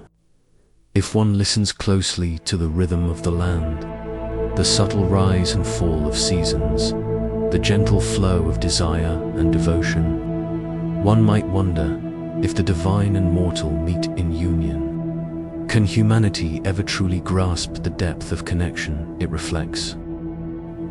Chapter 10. The Weeping of Dumuzian, the Quiet Plains of Sumer, where the rivers curve like silver ribbons through fertile soil. The story of Dumuzi unfolds like the slow turning of the seasons. He was the shepherd, the mortal beloved of Innana, the star goddess whose light graced the heavens. And when fate, inexorable and unseen, claimed him for the underworld, the heavens themselves seemed to pause in sorrow. Inanna's grief was not ritualized or distant.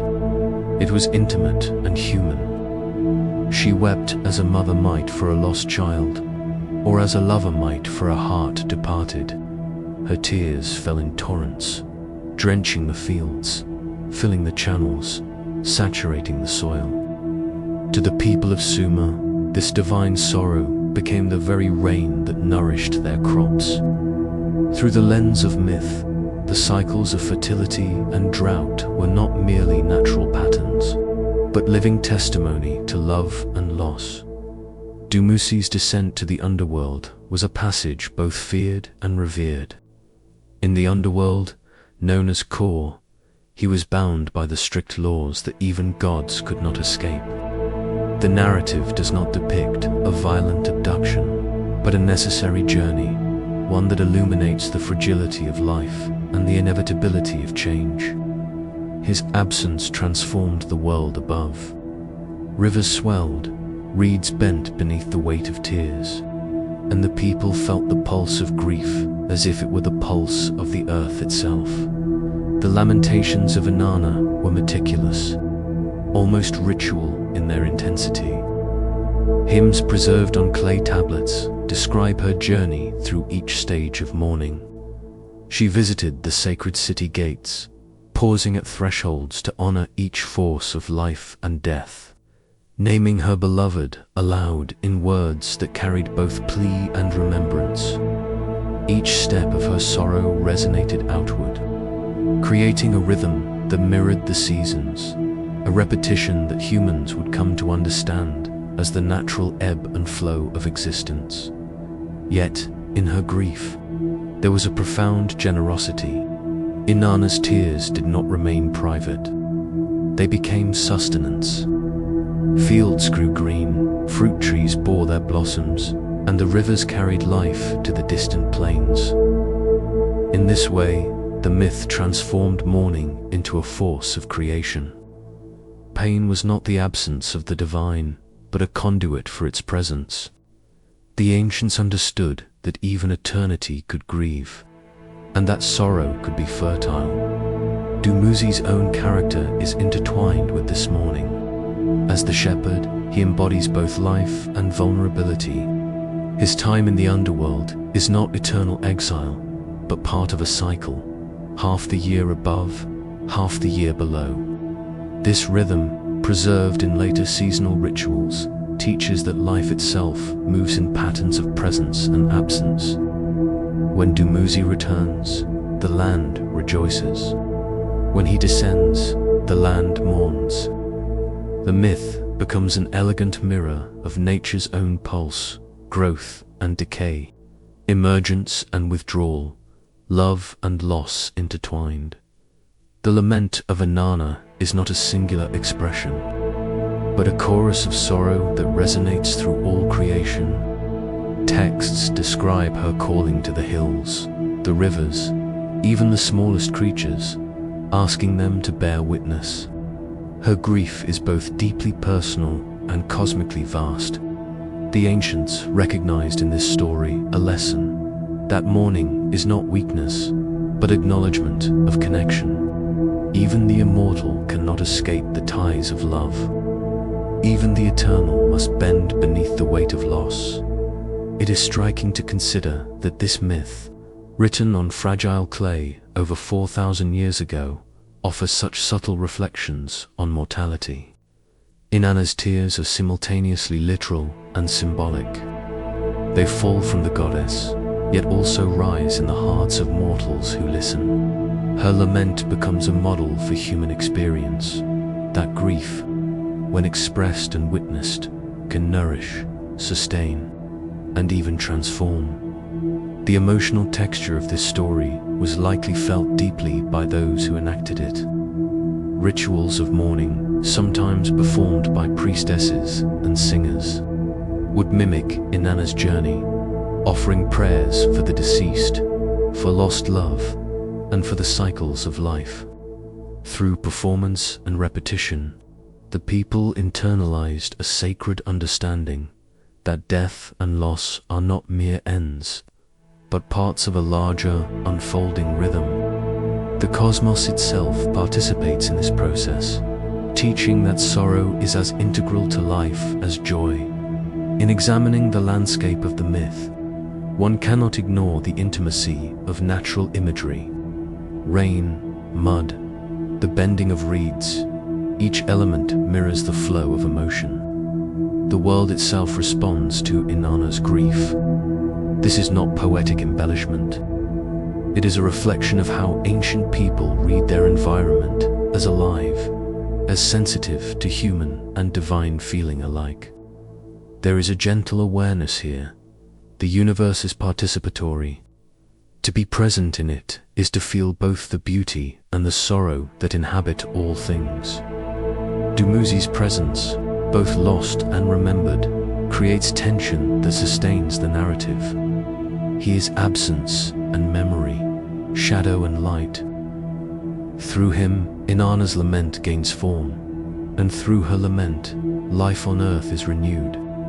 The myth positions both gods and mortals within a continuum where love and grief are inseparable. The story does not offer comfort in the way of resolution, but it does offer recognition that even in despair, life continues, and even in the underworld, the bonds of affection endure. One can imagine standing on the banks of the Euphrates as the rains fall, tracing the arc of Inanna's sorrow in each droplet. The ancients, observing these cycles, might have whispered to themselves the same questions we carry today. How do we honor those who are lost? How do we hold grief without being consumed? How does sorrow, though heavy, shape the seasons of our own existence? Even the most practical aspects of Sumerian life were informed by this myth. Planting and harvest, the timing of festivals, the observance of lunar and solar cycles, all were intertwined with the remembrance of Dumuzi and the mourning of Innana. The myth provided not only spiritual insight, but a framework for understanding the natural world. Rain was not random. It was the goddesses weeping, a visible sign that even eternity grieves, and that life, in turn, answers her sorrow through centuries. This story resonated far beyond the borders of Sumer. Variations of Dumuzi and Innana appear in later Mesopotamian texts, influencing ideas of seasonal death and rebirth across the region. And yet, the essence remains the same. Grief is sacred. Love is transformative. Even the divine participates in cycles of loss and renewal. In this understanding, there is a quiet wisdom. To mourn is to remain connected. Even when someone disappears beneath the veil of mortality, their presence lingers in memory, in ritual, in the land itself. Inanna's tears remind us that the cosmos is not indifferent. Suffering and devotion coexist, shaping the world in ways both visible and unseen. Perhaps, if we listen carefully, the myth still speaks today. When the rain falls gently on parched soil, when the river swells after a dry season, when a sudden sorrow grips the heart, we can hear the echo of a goddess who wept for her beloved, and through her grief nourished all life. And in that echo, a question remains: if even the eternal mourns, and even the divine bends beneath the weight of love and loss, then how might we honor our own sorrow, so that it too becomes a quiet source of renewal? Chapter 11. The language of clay and style, long before paper or ink. Before pens or printed letters, human thought found permanence in clay. In the fertile plains between the Tigris and Euphrates, the Sumerians pressed their earliest words into soft, wet tablets, leaving marks that would endure for millennia. These impressions, angular and deliberate, formed the first known system of writing, cuneiform. Each wedge-shaped stroke was more than a tool of communication. It was a bridge between fleeting human memory and the vastness of eternity. It was through this medium that the story of Innana was first inscribed. The descent of the goddess, her shedding of power at the seven gates, her death and rebirth, all of these events, so vivid in ritual and imagination, became fixed in clay. A scribe, sitting in the shade of a sun-warmed temple, would press the stylus into the pliant tablet, line by line, ensuring that the voice of the goddess would not fade with the wind or the passing of generations. These tablets were not mere records. They were sacred objects, carefully stored in archives, temple libraries, and royal palaces. Each one was a quiet offering, an act of devotion that transformed narrative into permanence. The clay itself, once hardened by fire, resisted decay. A story etched into earth, quite literally, became eternal. The act of writing in cuneiform was laborious. Each sign required precision. Each line demanded patience. Yet the scribes worked meticulously, aware that they were creating more than a document. They were shaping memory itself. In this sense, the scribe was both historian and priest. By preserving Inanna's myth, they made the goddess immortal, ensuring that her journey through darkness and renewal could be witnessed thousands of years later by humans who would never walk her gates. It is striking to consider how a story travels across time when anchored in such physicality. Clay tablets, often small enough to fit in a single hand, could endure floods, fires, and centuries of neglect.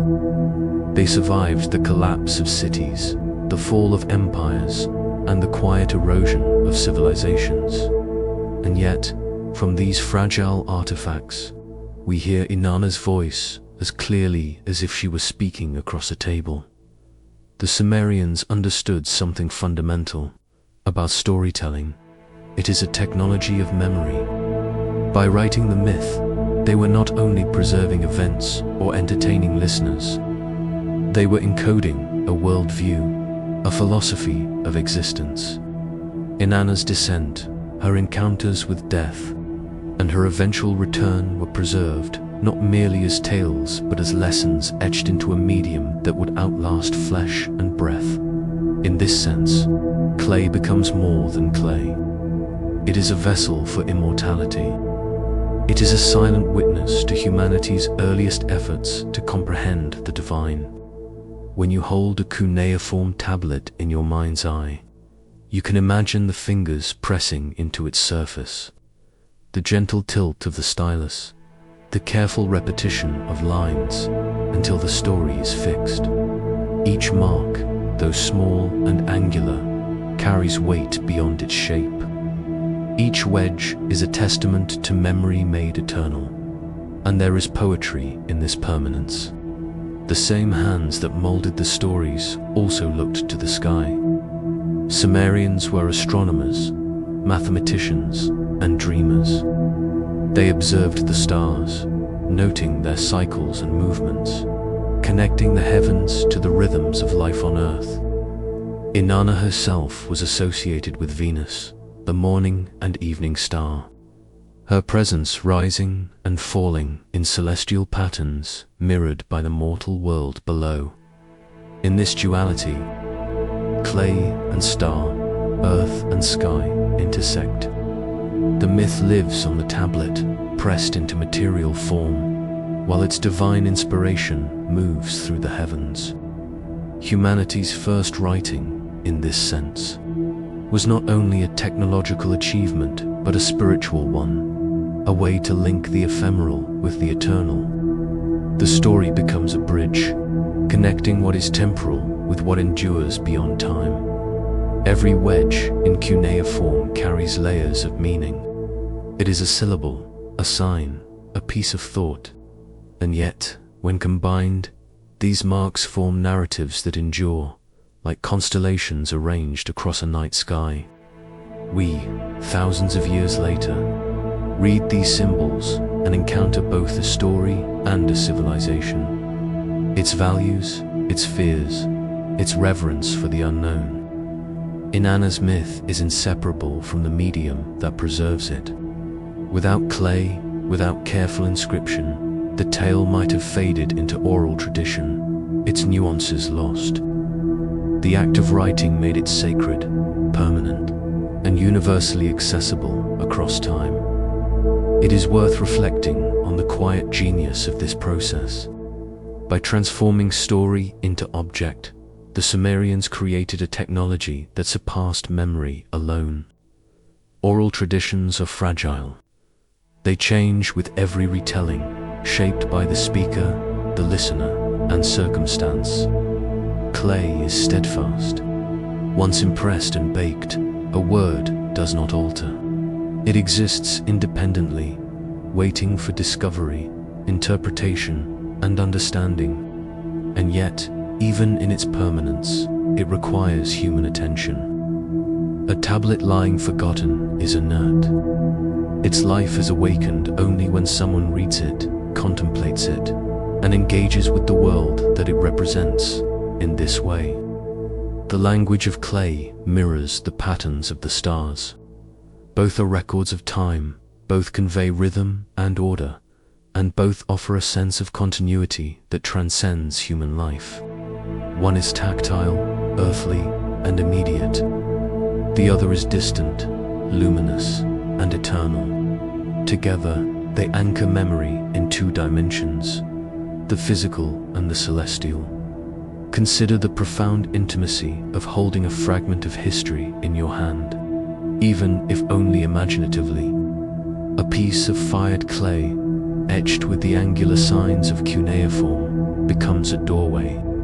Through it, you hear Inanna's voice, as the Sumerians once did, whispering of descent and renewal, of sacrifice and transformation.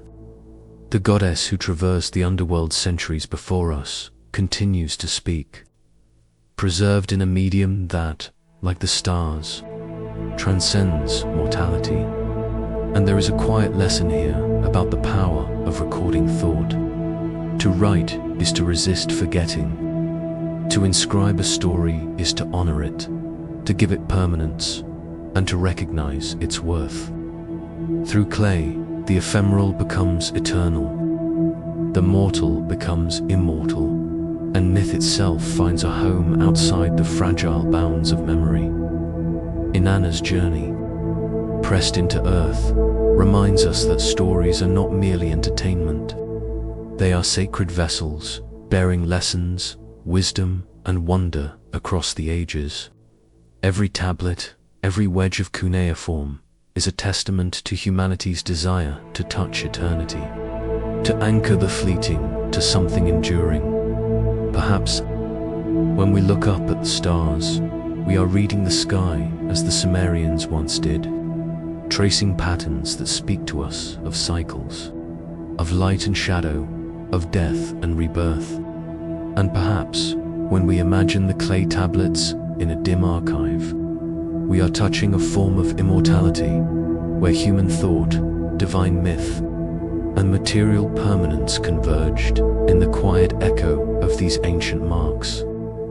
There remains a question that lingers softly. What stories of our time, pressed into whatever clay we leave behind, might still speak thousands of years hence? Chapter 12. The Priestesses of the Moon. Long before cities crowded the plains of Sumer, long before ziggurats rose like stone mountains toward the sky, women held a quiet yet luminous authority.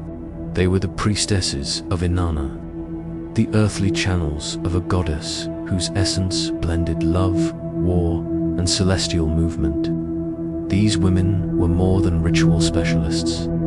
They were scholars, poets, and observers of the stars. They translated the rhythms of heaven into the pulse of daily life, guiding their communities with insight drawn from both sacred text and living experience. The moon, ever-changing and reflective, became a symbol of their role. Like its phases, these priestesses mirrored the cycles of fertility, of growth and decline, of presence and absence. Their temples were not merely places of worship, they were centers of knowledge. In these spaces, women studied the patterns of the night sky, mapping planets and stars, marking the passage of time, and interpreting omens. Each observation was both practical and sacred, a bridge between the cosmos above and the soil beneath their feet. Among these priestesses, few names endure as clearly as Enheduanna, the high priestess of the moon and daughter of Sargon of Akkad, around 2300 BC. She composed hymns and poems dedicated to Innana, many of which survive on clay tablets. In her voice, the divine spoke not only as myth, but as living expression. She wove theology and personal reflection together, revealing a universe where human devotion could shape and be shaped by cosmic rhythm. Her writings were revolutionary, one of the first known authors in recorded history, yet she claimed no male intermediary. The divine spoke through her own tongue. Enheduanna's hymns were more than songs. They were instruments of governance, psychology, and ritual. They celebrated victories and mourned losses. They invoked justice and mercy. In their cadences, we hear the intertwining of the human and the divine, of public duty and private contemplation. She describes the goddess Innana not merely as distant and untouchable, but as a living, breathing force who could inhabit the hearts of those who honored her faithfully. These priestesses also served as healers. In Sumer, medicine and spirituality were inseparable. They administered herbs, recited incantations, and sang protective hymns. Illness was often seen as a spiritual imbalance, and the priestess's role was to restore harmony between body and soul, between the individual and the divine. In their hands, remedies and rituals were inseparable, each movement and chant a prayer, each poultice a tiny offering to Innana herself. Beyond healing, their voices reached into the future through astronomy. They watched the cycles of the moon, the alignment of stars, the rising and setting of Venus, Inanna's planet. These observations guided agricultural planning, festival scheduling, and city governance. The priestess was an intermediary between the visible and invisible worlds, translating patterns into meaning, ensuring that society remained aligned with cosmic order. Their artistry was equally significant. Hymns, chants, and poetry formed a living archive of cultural memory. In their verses, we see not only devotion, but a reflection of the human experience: longing, triumph, despair, and hope. These women captured the essence of time itself, embedding it into ritual, into song, into the cadence of their communities. A single line of a hymn could carry both personal grief and civic wisdom, demonstrating the profound reach of female authority in the spiritual and cultural life of Sumer. The life of a priestess was disciplined. Daily routines began before dawn with offerings and prayers. Ceremonial garb and sacred jewelry were not simply ornaments, but symbols of alignment with Inanna's virtues: courage, fertility, love, and sovereignty. Meals were sometimes shared in silence, reflection, or song. The priestess's body and voice were considered instruments of divine expression. Every gesture, every syllable, carefully attuned to the rhythms of the cosmos. Women of the temple were also educators. Young novices learnt to read cuneiform, memorize hymns, and understand the sacred cycles of the sky and the seasons. They were trained in medicine, in ritual procedure, and in the subtleties of social and political diplomacy. By transmitting knowledge, these priestesses ensured that the connection between heaven and earth would not be lost. Even as cities grew and dynasties rose and fell, there is a certain quiet power in imagining their lives. In the cool shadow of ziggurats, they lifted their voices to the heavens, chanting under moonlight, tracing the patterns of stars, offering guidance to kings and commoners alike. Their influence shaped not only spiritual practice, but civic order. Festivals, legal decisions, and civic ceremonies were often intertwined with ritual observances led by these women. To honor Innana was to honor the balance between cosmic forces and human affairs, and the priestesses were the stewards of that delicate equilibrium. Their songs also carried emotional depth. Enheduanna's laments, for instance, reveal a profound understanding of human fragility. She speaks of loss, of political upheaval, of the need to appeal to a higher power for justice. Her voice is at once authoritative and intimate, reminding us that devotion is not only obedience, but engagement with the complexities of life and spirit. Through her words, The divine is personalized, yet remains vast, a presence that listens and responds to the human heart. The priestess's work extended into civic ritual as well. During festivals of Innana, such as the sacred marriage rite, they orchestrated ceremonies that symbolized the union of the goddess with the king. These rites were both symbolic and practical, ensuring the fertility of the land and the stability of governance. Their roles required intelligence, sensitivity, and profound spiritual insight. They mediated between realms, between humans and gods, and between the temporal and eternal. Interestingly, the moon itself became a metaphor for their work. Just as it waxes and wanes, so too did the priestess's influence shift with circumstance. They could inspire kings and mobilize communities, yet their power was often exercised with subtlety. The moon does not announce its presence with force. It glows quietly, reflecting the sun's light. Similarly, the priestess's authority was pervasive but gentle, shaping culture, spirituality, and knowledge without overt domination. The survival of their hymns and inscriptions reminds us that these women's voices carried across millennia.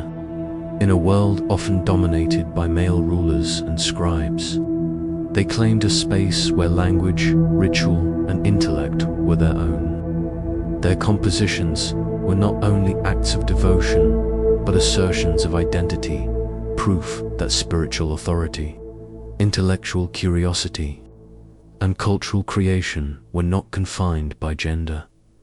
We can imagine their songs echoing softly through temple halls, through moonlit courtyards, through clay-walled chambers where students and devotees gathered. Even now, their words reach us, faint but persistent, like distant stars or a gentle lunar glow. The priestesses of Innana remind us that culture is not built solely from conquest or commerce, but from observation, ritual, and the careful weaving of human experience with the divine. Their legacy is subtle but enduring. Astronomy, poetry, medicine, and ritual knowledge intertwined under their guidance, forming a cultural continuity that influenced successive civilizations. They taught that devotion was not passive. It required attentiveness, reflection, and creativity.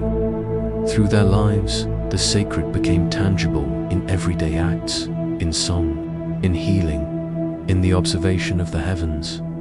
Perhaps the most remarkable aspect of their work is the intimacy of it. They were human, yet they were mirrors of a goddess whose presence transcended mortality. They experienced fear, doubt, joy, and hope. Yet in every gesture and chant, they became conduits for something larger than themselves. In their service, the divine touched the world in ways both subtle and profound. Even now, when we read the hymns of Enheduanna or consider the lives of priestesses across Sumerian, we glimpse the harmony they cultivated between heaven and earth. They remind us that spirituality need not be abstract. It can be expressed in daily routines, in careful observation, in creative expression, and in the tender act of sustaining life through both knowledge and care. Their voices, though ancient, still resonate. We can almost hear them rising with the moon, singing across stone courtyards, shaping both time and heart. And in that resonance, we are reminded that the divine once spoke clearly in a woman's tongue, and that such voices, once heard, are never truly lost. In reflecting on their lives, one might wonder if the stars, the songs, and the cycles of the moon were once so intimately observed and honored. What subtle wisdom might we rediscover today by listening as they did, not only with our ears, but with our hearts? Chapter 13, The Hymns of Enheduanna, the City of Yore. Some 4,000 years ago, a woman lifted her voice in words that would outlive empires. Enheduanna, daughter of Sargon of Akkad, high priestess, poet, and visionary, became the world's first known author. Her name, carefully preserved in clay and memory, is more than a historical footnote. It is a testament to the power of human expression, to the way language itself can become sacred. Enheduanna's poetry was devoted primarily to Innana, the goddess of love, war, and political power.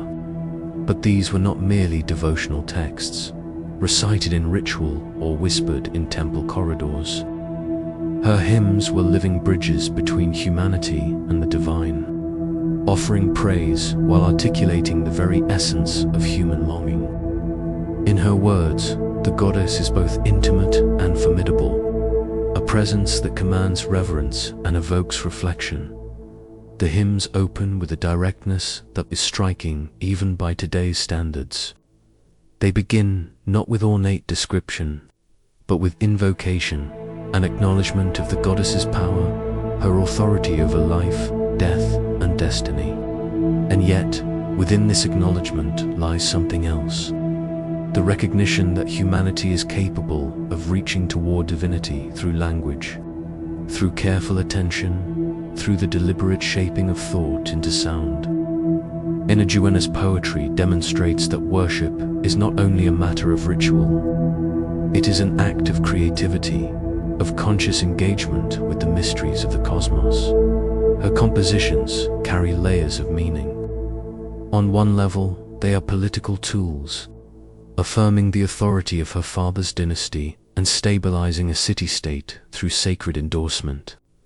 On another, they are deeply personal, expressing the poet's own devotion, doubt, and aspiration. The tension between the political and the spiritual does not diminish her work. Rather, it enriches it. The hymns reveal a mind capable of navigating both the earthly and the divine, understanding that devotion is entwined with daily life, with governance, and with the ever-present challenge of sustaining order in a fragile world. In one hymn, Enheduanna calls upon Innana to restore kingship and justice to the land, pleading for guidance and intervention. The language is urgent, yet measured, lyrical, yet precise. Each line balances rhythm and meaning, creating a resonance that transcends the immediacy of time. Even millennia later, the cadence of her words evokes a sense of presence, as if the poet herself was standing nearby, shaping the air with devotion and wisdom. Perhaps what makes Enheduanna remarkable is her awareness of language as a medium of connection. She understood that words are vessels, carrying thought, emotion, and intent between human and divine realms. Her hymns are not abstract. They are deeply rooted in lived experience.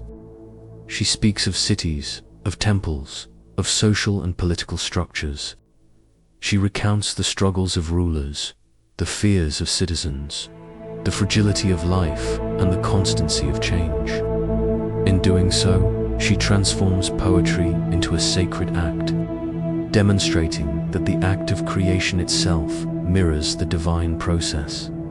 Her voice is at once commanding and intimate. She speaks as both high priestess and human devotee, aware of her own limitations, yet willing to reach beyond them. This duality is central to her appeal. She is authoritative, yet her words are suffused with vulnerability. She invites the listener to enter the space between mortal and immortal, to dwell in the quiet tension of awe and understanding. The material of her work was, of course, clay. Cuneiform tablets were etched painstakingly, each mark deliberate, each stroke a meditation on permanence. In this, there is an echo of the goddess she worshipped. Innana herself was a force of endurance, of transformation, of the cyclical flow of life and death.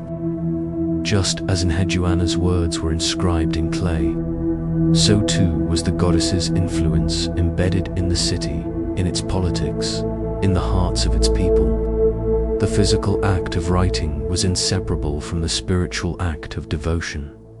Through these hymns, we glimpse a civilization in which creativity and spirituality were intertwined. Art was not a mere embellishment. It was an essential conduit for understanding the world. Enheduanna's poetry reminds us that the human capacity to imagine, to articulate, to create is itself sacred.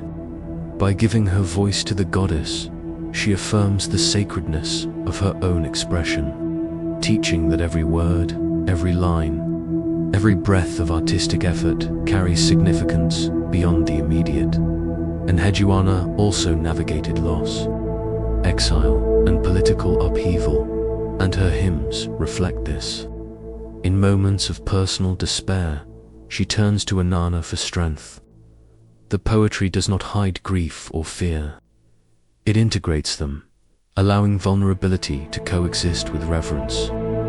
There is a quiet bravery in this approach, the courage to speak honestly to the divine, to present one's true self, imperfections and all. In this honesty, her work resonates across time, reminding us that sacred expression is not perfection but authenticity. Her influence, though originating in a specific historical and cultural context, reaches far beyond it. Enheduanna's hymns are among the earliest evidence that humans can shape the sacred through words alone. Before the construction of massive temples, before the codification of law, before the rise of writing as a tool of empire, there was the poet-priestess, meditating on divinity and translating that meditation into sound, rhythm, and form. The implications are profound. Creativity is not merely ornamental. It is foundational to our relationship with the universe. The hymns invite the listener into a reflective state. As we hear Enheduanna's devotion, we are drawn into the ancient city of yore, standing in the temple alongside her, witnessing the rhythm of offerings, chants, and prayers. We can imagine the quiet concentration as stylus met clay, the patience required to craft each line, the awareness that these words would survive long after the poet herself. There is a stillness in this process, a sense of being suspended between human limitation and divine aspiration. Perhaps most importantly, Enheduanna's work reminds us that the sacred is not distant. It is accessible through attention, intention, and expression. By shaping words with care, by lifting her voice in measured devotion, she demonstrates that humans are co-creators in the ongoing dialogue between the mortal and the divine. Worship, in this sense, is not passive. It is active, deliberate, and creative. Each hymn is an act of participation in the unfolding of the cosmos. Her poetry also carries a subtle universality. Though addressed to Innana and rooted in Sumerian belief, the themes resonate across cultures and ages: love, loss, devotion, justice, renewal, and the enduring human desire to reach beyond oneself. Enheduanna's voice transcends time, not because the specifics of her culture are universal, but because the act of articulation, of transforming thought into sacred sound, is a human constant. The listener is reminded that creativity itself is sacred, that the process of expression connects us to something larger than ourselves. Whether we call it divine, natural, or simply life, in contemplating her hymns today, we can feel the echo of that bridge she constructed between human and divine. Her work invites us to consider the power of language and the weight of intention. Every word we speak, every idea we shape, can become a conduit for connection, reflection, and transcendence. Enheduanna teaches that the act of creation, the shaping of thought into sound or symbol, is itself an act of devotion. And so, In the quiet of contemplation, we are left with a lingering thought. Across millennia, her voice endures, speaking to those who will listen. Creativity, she suggests, is not merely an individual gift, but a sacred trust, a means of reaching toward understanding, empathy, and the divine. Through her hymns, we sense that too, right? To speak, to create, is to participate in the sacred rhythm of the universe, even now, when the world seems vast and indifferent. The poetry of Enheduanna reminds us that a single voice, lifted with purpose and devotion, can resonate beyond time, beyond mortality, beyond silence itself. The bridge she built continues to stand, inviting all who hear it to step across, to listen, and to speak in turn. In this sense, her legacy is not only historical, it is a living invitation. Each act of creation, a word, a gesture, a song, echoes the sacred intent of her voice, reminding us that humanity and divinity are bound together in the act of expression. The hymns endure, and through them, we are reminded that to create is to touch eternity, if only for a moment. Chapter 14. The mirror of the goddess Inanna's mirror was no ordinary object. To the Sumerians, it was not simply a tool to examine one's face, but a sacred instrument of insight, a bridge between the visible and the hidden. When the goddess held it, she did not merely see her own image. She saw the fullness of her being, the merging of beauty and power, vulnerability and authority, tenderness and force. And in that reflection, her followers were taught to see themselves, not as distant mortals, but as inheritors of a spark of the divine. The mirror was said to capture truth rather than surface. Those who gazed upon it were reminded that appearances could deceive. A person might look serene, yet carry hidden unrest. One could seem weak, yet hold strength in quiet resolve. Inanna's mirror reflected not what the eyes could discern, but what the soul already knew deep down. It revealed potential and responsibility, calling each viewer to recognize their own role in the balance of life. Innana herself, radiant and enigmatic, often appears in texts holding the mirror. She adjusts her hair, arranges her garments, yet the act is more than vanity. It is an enactment of self-awareness, a demonstration that to lead, to love, or to create, one must first understand oneself fully. The mirror became a metaphor for introspection, a way to encourage the internal alignment of thought, intention, and action. It was both a literal and symbolic reminder that reflection is necessary for insight. The Sumerians placed mirrors in temples and shrines, often alongside other sacred objects. Some were small, portable, held by priestesses. Others were mounted within ceremonial spaces, catching the flicker of oil lamps or sunlight. They were polished meticulously, their surfaces smooth and unbroken, for it was believed that even a single blemish could distort the truth it revealed. To gaze into a mirror was to enter a moment of contemplation, a quiet communion with the divine principles Innana embodied. Inanna's mirror was also a teaching tool. Through it, she illustrated the unity of opposites, an essential lesson in Sumerian spirituality. Beauty and power were not separate. To be strong did not mean abandoning grace, and to be compassionate did not require surrendering authority. Her reflection contained both aspects at once.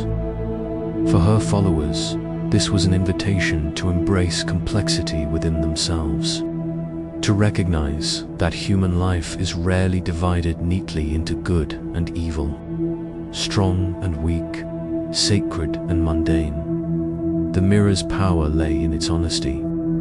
Innana did not allow illusion to mask reality. To those who approached her with arrogance or superficiality, the reflection was stern, even uncomfortable. Yet for those who sought understanding, who wished to confront their limitations and cultivate their strengths, the mirror offered clarity.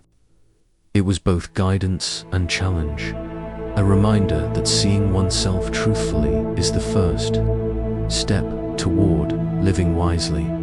Priestesses of Uruk, who often acted as custodians of sacred knowledge, used mirrors in their rituals.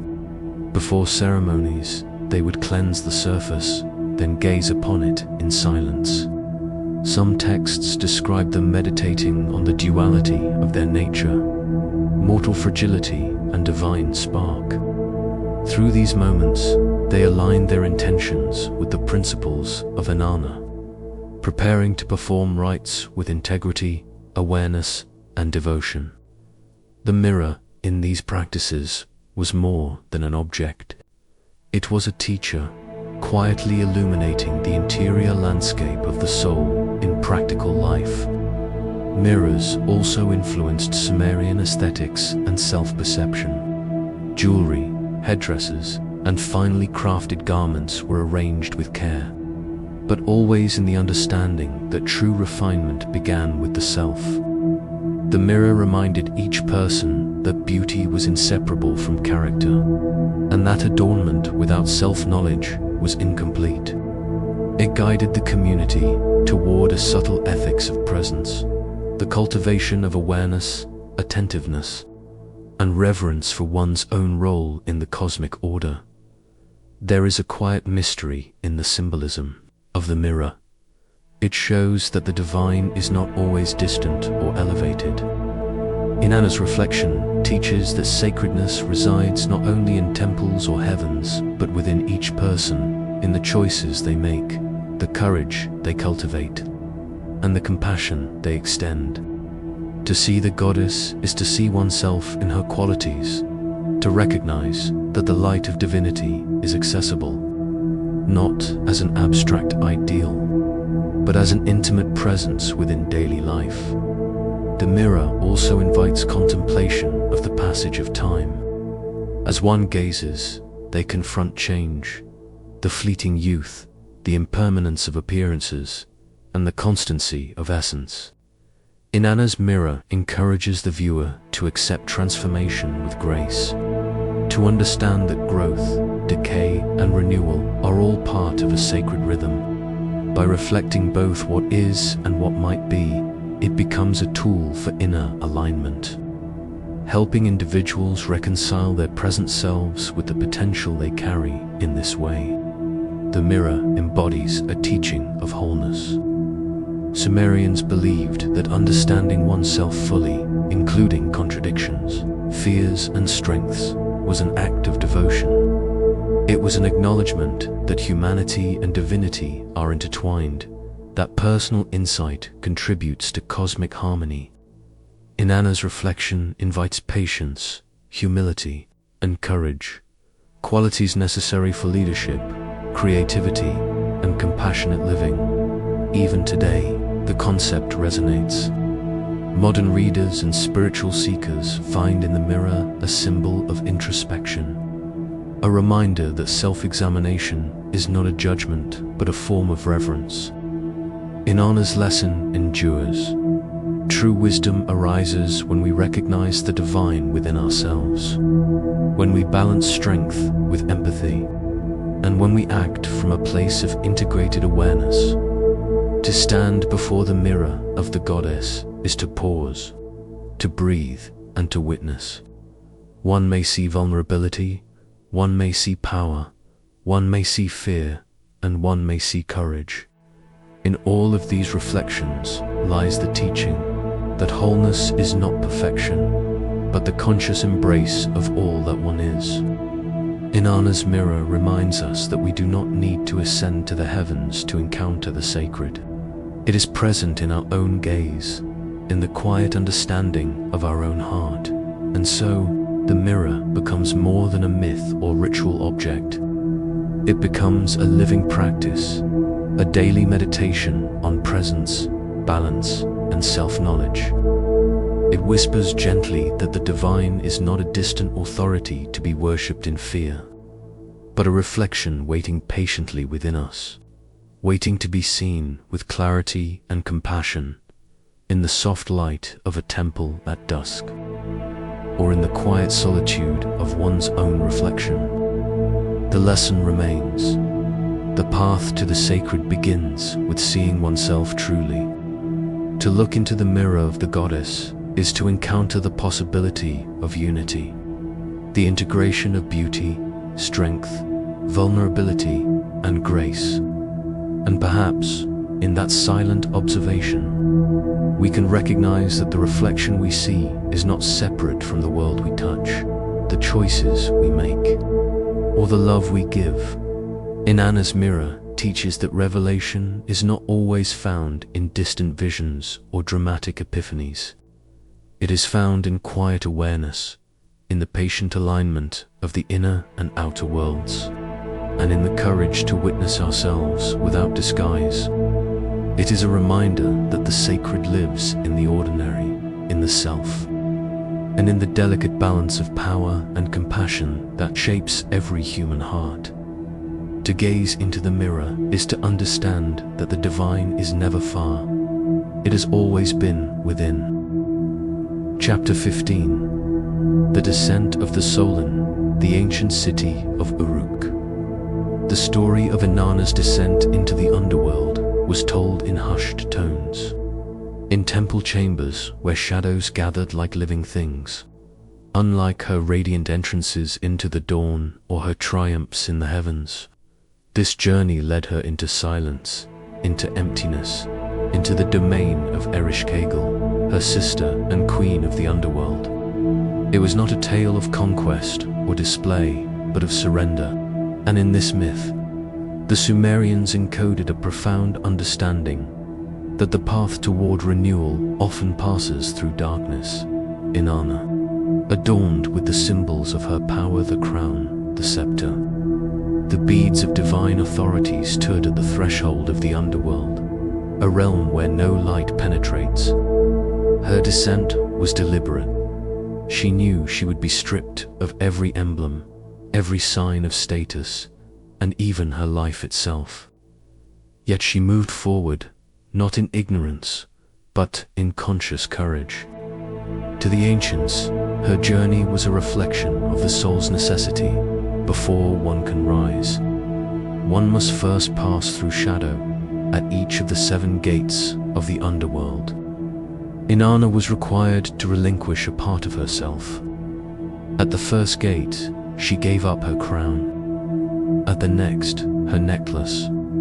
At the third, her breastplate. With each removal, she became less Innana of the heavens and more Innana of the soul. By the time she reached Ereshkigal's throne, she was entirely unadorned, entirely exposed, and entirely vulnerable. The myth frames this process not as punishment, but as essential transformation. It is only in stripping away the trappings of ego, identity, and attachment that one encounters truth. For the ancient Sumerians, this descent was more than a story. Mystery schools and temple rituals adopted it as a model for spiritual practice. Novices were guided to understand that life, like the underworld, demands a willingness to surrender. Silence, grief, and loss were not signs of failure, but thresholds. By confronting the absence of light, by facing the inevitability of endings, the soul learned to recognize its resilience and its capacity for renewal. The underworld itself, in the myth, is stark and unforgiving. Rivers of despair, walls of silence, and the unyielding authority of Ereshkigal formed a realm that mirrored the inner landscapes of human experience. It was a place where ambition and pride had no currency. Inanna's experience there speaks to an eternal truth. The soul's deepest transformation cannot occur amid comfort or light alone. One must meet mortality, disappointment, and isolation. Only then does the possibility of rebirth emerge. Inanna's eventual restoration was not simply a return to power. It was a return informed by the wisdom of the descent. She re-emerged from the underworld, not untouched, but transformed, carrying a deeper understanding of life, death, and the cycles that govern both. Ancient Sumerians understood that the goddess's journey was an allegory for human experience, that every loss, every period of silence, contains the seed of renewal. Mystery schools took this allegory into the practices of the initiate. Rituals often involve periods of darkness, fasting, or symbolic stripping of identity. Students were guided through experiences that echoed Inanna's descent, learning that detachment and confrontation with inner shadows are not punishments, but teachings. They were taught that the soul's growth requires embracing what is feared, what is unknown, and what feels like absence. The process of descent, as modeled by Innana, is subtle and multi-layered. Each gate she passed was a lesson: relinquish pride, surrender attachment, acknowledge vulnerability, face the inevitability of death, confront the harshness of judgment, accept limitation, and finally, encounter the essence of self beyond identity. These lessons resonate across cultures, for the journey inward often mirrors the journey outward. Just as rivers carve valleys through stone over centuries, the soul is shaped by the persistent, sometimes painful, forces of reflection and surrender.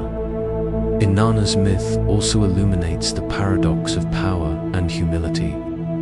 She was a goddess, radiant and commanding, yet even she could not bypass the necessity of descent. To the ancient mind, this was profound. Divinity and authority alone do not exempt one from transformation. The journey through darkness is universal. No rank, no accomplishment, no brilliance protects the soul from the necessity of inner reckoning. This allegorical descent carries echoes of what modern psychology might call shadow work. Inanna's journey teaches that to ignore suffering, to avoid grief, or to resist inner silence is to halt transformation. The gates of the underworld are not merely obstacles, they are mirrors. They reflect what must be acknowledged, honored, and ultimately surrendered before renewal can occur. Through her courage, Innana demonstrates that true power arises not from dominance or conquest, but from the willingness to move through vulnerability.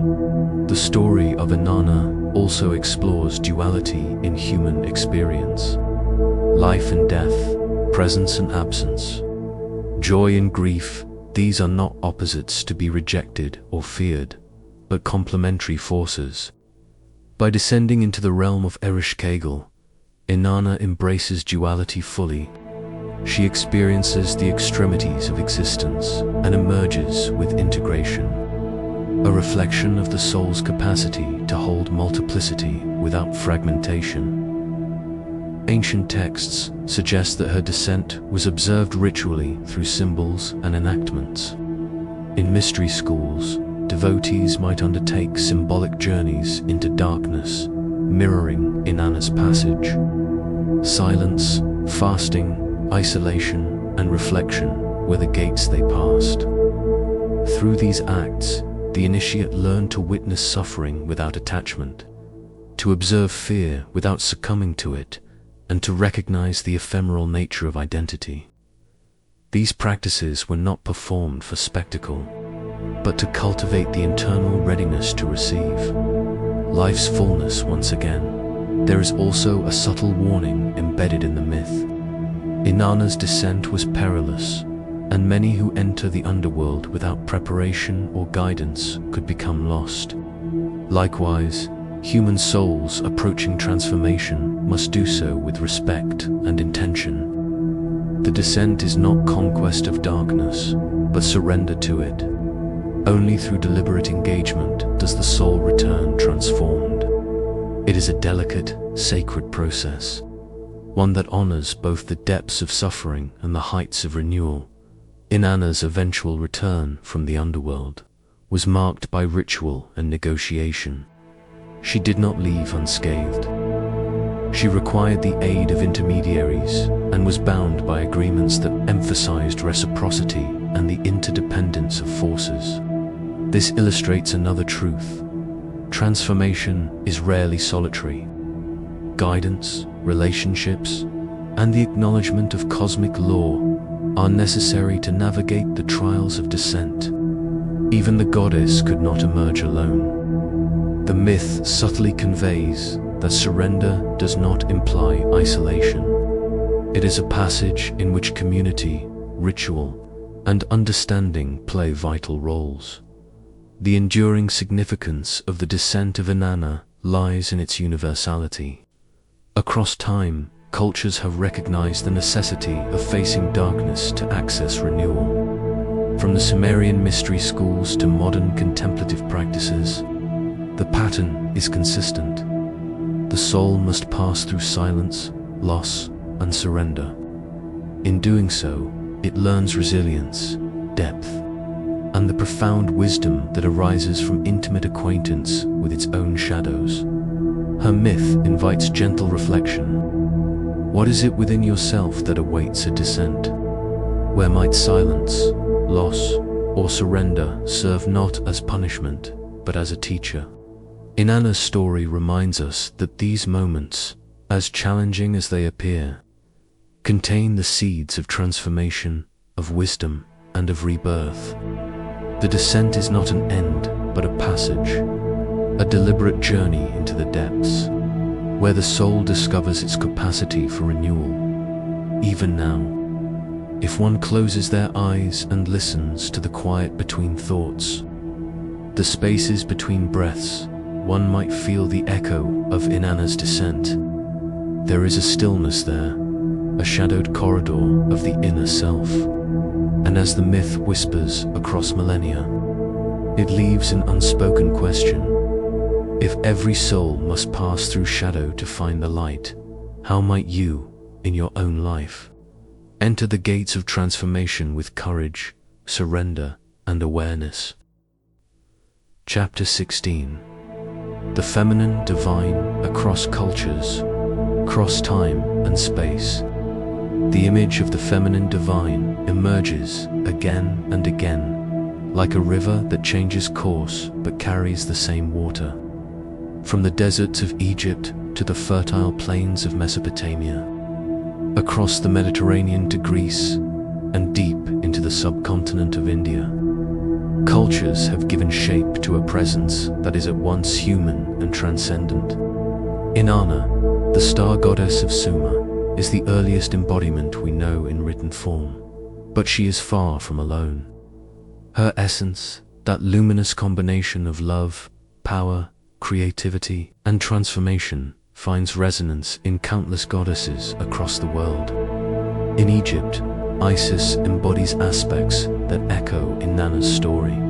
She is devoted, nurturing, and fiercely protective, yet she also wields power in ways that overturn expectation.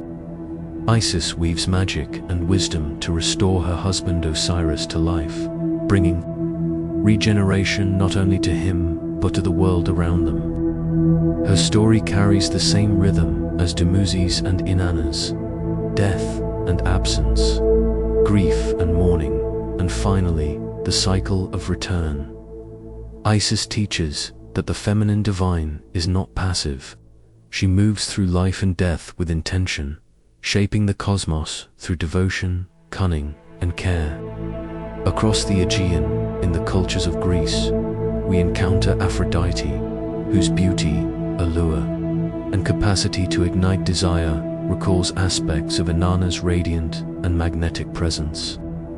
Yet Aphrodite also embodies the tension between pleasure and consequence. Her myths explore love as both creative and destructive, capable of bringing harmony or stirring chaos. Like Innana, she is not a static figure. She is movement, transition, and the unpredictable flow of attraction. reminding mortals that the divine feminine is a force that cannot be contained. In Babylon, Ishtar appears more directly as the inheritor of Inanna's archetype. She is the goddess of love, war, and fertility, an intricate combination that mirrors the contradictions inherent in human existence. Ishtar's descent into the underworld, paralleling Inanna's journey, dramatizes the eternal truth that power, beauty, and vulnerability coexist. Even gods must face the consequences of desire, of choice, and of grief. Through Ishtar, the ancients learned that the divine feminine encompasses both creation and destruction, teaching humanity the cycles that govern life and the universe. Further east, in India, Shakti embodies a principle rather than a single story, the dynamic, creative force that animates all things. She manifests as many goddesses, from the nurturing Parvati to the fierce Durga and transformative Kali. Shakti is the energy behind all existence, the spark that drives change, sustains life, and dismantles illusion. Though cultural context differs, her essence aligns with that of Innana, potent, independent, and deeply connected to the rhythms of the cosmos. She reminds us that the feminine divine is not limited to one form or story. It is the heartbeat of creation itself. This archetype is not confined to mythology alone. Across cultures, the divine feminine informs ritual, art, and philosophy. Temples built for goddesses, the songs sung in their honor, the festivals that celebrate fertility, love, or death, all are threads of a larger tapestry.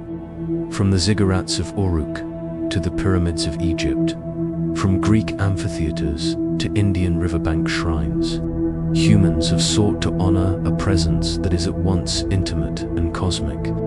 She is the heart of devotion, the pulse of life, and the mirror through which mortals glimpse eternity. One striking element in all these manifestations is the balance of duality. The feminine divine is rarely solely gentle or solely fierce. Inanna weeps for Dumuzi, yet commands armies. Isis nurtures, yet masters sorcery. Aphrodite entices, yet inspires reflection. Shakti comforts, yet annihilates.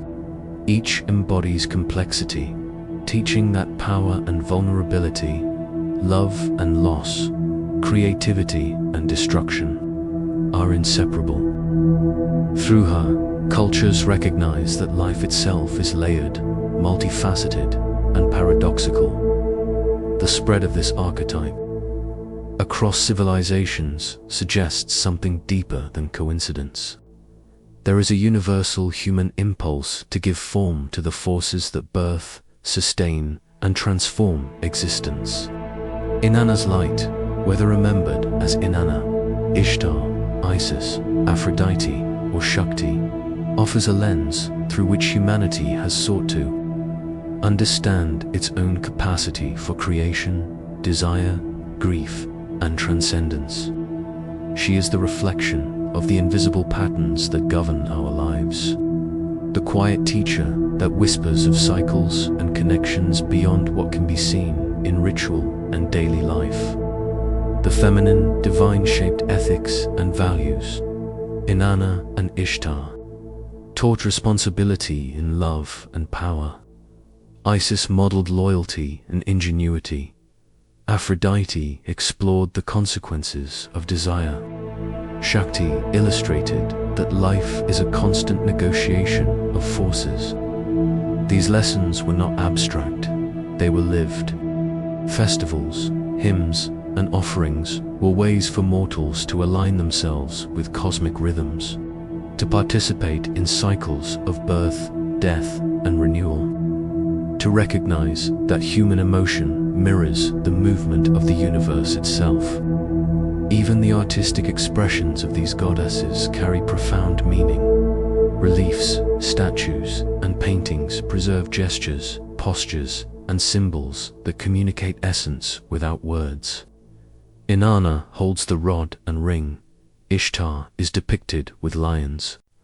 Isis with wings, Aphrodite with doves, Shakti with multiple arms holding weapons and lotus flowers. Each symbol conveys her reach, her power, and her influence, a visual vocabulary that transcends language. Through these images, devotees could feel presence, receive guidance, and internalize lessons. Long before literacy was widespread, it is remarkable how these goddesses, across continents and millennia, also carry the intimate, personal dimension. They are approachable, capable of listening, capable of grief, capable of love. Inanna weeps for Dumuzi. Isis mourns Osiris. Aphrodite experiences heartbreak and jealousy. Shakti embodies both nurturing and wrathful love. They teach that the divine is not remote or indifferent. It participates in the fullness of existence, acknowledging that even gods can feel the weight of loss, desire, and transformation as civilizations interacted, traded, and conquered. The archetype adapted while retaining its essence. Greek and Egyptian cultures, Mesopotamian and Indian traditions shared and absorbed motifs, creating layers of interpretation. Yet through all these shifts, the core remains. The feminine divine as the force of creation, love, and transformation. Her form changes, but not her nature. The same eternal pulse animates ziggurats, pyramids, temples, and shrines. The same guiding presence inspires devotion, reflection, and understanding. In studying these goddesses, one begins to perceive patterns that extend beyond religion into philosophy and psychology. The archetype of the feminine divine reflects both the external world and the internal landscape. She embodies fertility, yes, but also intuition, resilience, and the capacity to hold contradictions. She mirrors the cycles of the moon, the rise and fall of rivers, the pattern of growth and decay in every living thing. To engage with her story is to engage with the rhythms that structure existence itself, even now. In modern reinterpretations, the influence of this archetype persists. Women and men across the globe invoke her qualities: compassion, courage, creativity, and transformation in personal meditation, ritual, and art. She continues to teach that power does not require domination, that love is transformative, that grief can carry insight, and that life is a cycle of emergence and return. She remains a reminder that the sacred feminine is not a relic of ancient culture, but a living presence, as relevant today as it was in the earliest stories of humanity. In this way, the feminine divine serves as a bridge between mortal and immortal, between cultures, between past and present. She is the pulse behind creation, the voice that speaks through sorrow and ecstasy alike, the presence that persists even when temples crumble and civilizations fade. Through every form she takes, she invites reflection on our capacity for love, our resilience in grief, and our participation in the cycles that shape life itself. Perhaps the most enduring lesson of this archetype is not in her stories, but in the space she creates for us to contemplate our own lives. She reminds us that transformation is possible, that creation is continuous, and that love, whether lost, celebrated, or sought, is both human and divine. Across cultures, across centuries, across the quiet and tumultuous corners of the world, she endures. She teaches that life is never linear, that power and vulnerability coexist, and that the divine, in its most intimate form, is always present within and around us. And so, as we look across the vast panorama of human history, from the ziggurats of Uruk to the temples of Karnak, From the Parthenon to the riverbank shrines of India, a single truth emerges. The feminine divine, in her many names and forms, is not confined to story or region. She is the luminous thread that weaves humanity together, a reminder that creation, love, and transformation are inseparable, eternal, and enduring. When we pause and consider her presence in myth, in ritual, in the very cycles of life, we are invited to ask ourselves a quiet question. If the feminine divine has traveled across continents and centuries without losing essence, what might it mean for us to recognize and honor that same pulse within our own hearts and within the world around us? Chapter 17. The Fall of Sumer. The rise of memory empires are fragile. Cities that once thrived on the banks of rivers, where ziggurats pierced the sky and markets hummed with life, eventually fall silent. Walls crumble, palaces decay, and the names of kings are lost to dust. The Sumerians, whose civilization flourished along the fertile crescent of the Tigris and Euphrates, experienced this impermanence firsthand. Yet amid the collapse of their cities and the scattering of their people, one presence remained resilient: the stories, rituals, and devotion surrounding Innana. Their most luminous goddess, Inanna's temples, once bustling with priests and supplicants, were abandoned. The clay tablets that preserved her myths were buried beneath the weight of time or carried away by conquering empires. The Sumerian language itself, delicate and complex, gradually fell from everyday use. And yet, the essence of Innana persisted. She was not bound to brick, nor solely to syllables pressed in clay. She lived in memory, in ritual, and in the human imagination, quietly, stubbornly, endlessly. As Sumerian city-states faded, her worship transformed. In Babylon and Assyria, Innana became Ishtar. Her traits, her domains of love, war, and fertility, remained remarkably consistent, even as the names changed. The goddess who had once descended through the 7 gates, who had faced death and returned, became central to new narratives and rituals. She embodied the same tension between desire and destruction, between mortality and divine endurance. Though her name evolved, her essence, her complex, formidable, and enigmatic presence endured. This evolution was not a simple renaming. It was a transmission of memory, culture, and devotion across generations. As languages shifted and empires rose, the myths adapted, absorbing local customs, merging with other goddesses, and subtly transforming to meet new spiritual needs. In the Levant, she would appear as Astarte, while in later Semitic traditions, echoes of her characteristics persisted in figures that bore her influence.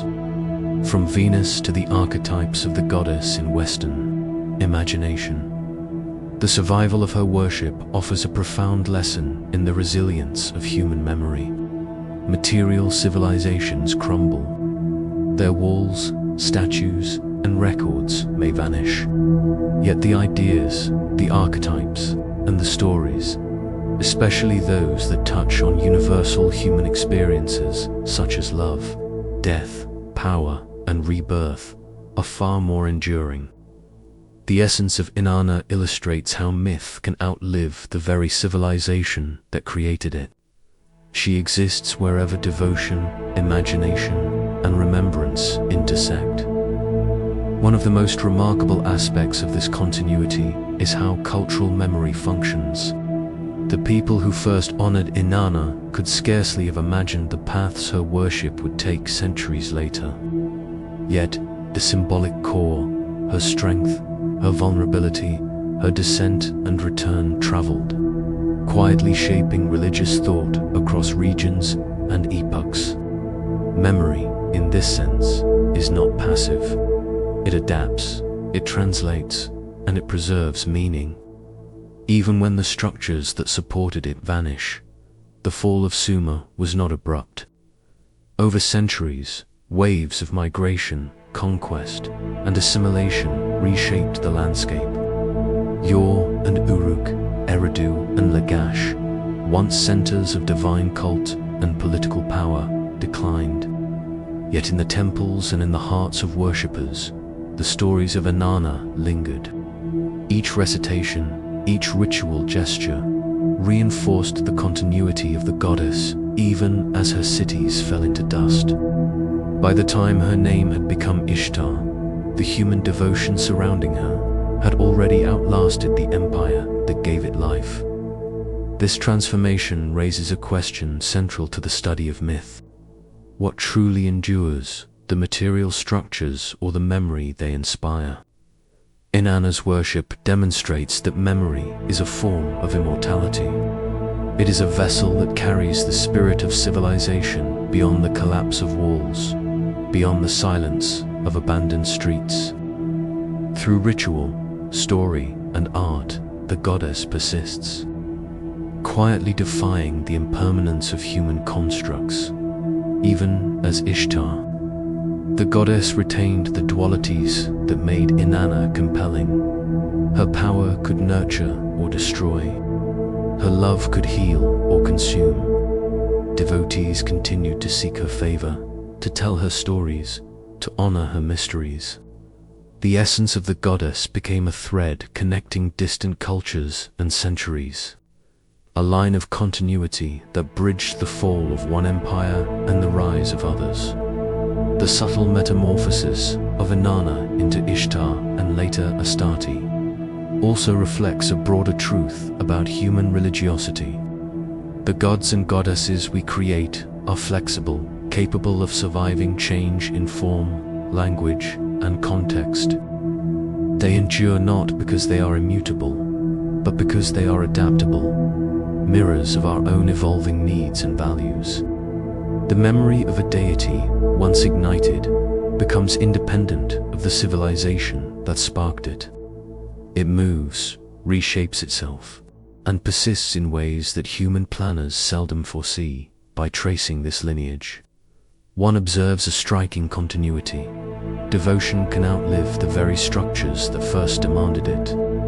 Inanna's essence, carried through Ishtar and Astarte, demonstrates that human reverence is a force stronger than stone. Temples may collapse, kings may vanish, cities may be forgotten, yet the memory of what is sacred, the story, the myth, the archetype, can persist for millennia. As we reflect on this, it becomes apparent that the fall of Sumer was not the end of Innana. Rather, it was a transformation, a passage through the metaphorical gates that echo her own descent. Her worship survived by changing form, adapting to new contexts, yet retaining the core truths that gave her meaning. In this way, the goddess exemplifies the resilience of memory itself, teaching us that while empires are temporary, the ideas, stories, and devotion they inspire can be eternal. Perhaps, then, the rise and fall of civilizations is less a story of endings than of continuity through change. Inanna's journey from Sumer to Ishtar to Astarte reminds us that what humans create in memory can transcend the limits of geography, time, and language. It is a quiet testament to the enduring power of devotion, imagination, and the human need to connect with what is greater than ourselves. And in the silent spaces where empires once stood, where ziggurats crumble and rivers shift course, one might still sense her presence, a reminder that memory, once awakened, can rise again, long after the cities that birthed it have fallen. Chapter 18. Innana and the Heavens long before telescopes or charts. Long before instruments divided the night into precise measurements, the skies above Sumer were living maps, alive with stories and meaning. Among the earliest civilizations, the movement of stars, planets, and celestial bodies was inseparable from myth. And at the heart of this cosmic observation was Innana, the goddess of love, war, and fertility, whose journeys to the underworld were reflected in the rhythms of the heavens themselves. Astronomers of Sumer, often priest astronomers, were both scientists and storytellers. They watched the heavens nightly, tracking the rising and setting of Venus, Inanna's sacred star. Its brilliant appearance at dawn and dusk was not merely a spectacle. It was a sign, a living script written across the sky. The recurring cycles of Venus mirrored Inanna's descent and return from the underworld. The pauses of absence followed by brilliant re-emergence. Every movement of the planet was a reminder that the divine story was not confined to clay tablets or temple walls. It existed in the night itself. Inanna's myth was deeply intertwined with Venus. Its morning and evening appearances were interpreted as her dual aspects: the goddess of life and desire, and the queen of death and stillness. When Venus appeared as the morning star, it was Innana ascending, radiant and visible, reclaiming her authority, her life renewed after the trials of the underworld. When it glimmered in the evening, fading into the horizon, it was her descent, a reminder that even the brightest must bow to darkness. The Sumerians did not see the sky as empty space. They saw it as a vast canvas on which the divine enacted its mysteries. Each star, constellation, and planetary movement became a symbol, a narrative, a lesson. To them, astronomy and mythology were inseparable. The night sky was scripture, written in light, and the heavens themselves carried the sacred truth of the world. Astronomical observations were not purely symbolic. They guided agriculture, determined the timing of festivals, and informed civic decisions.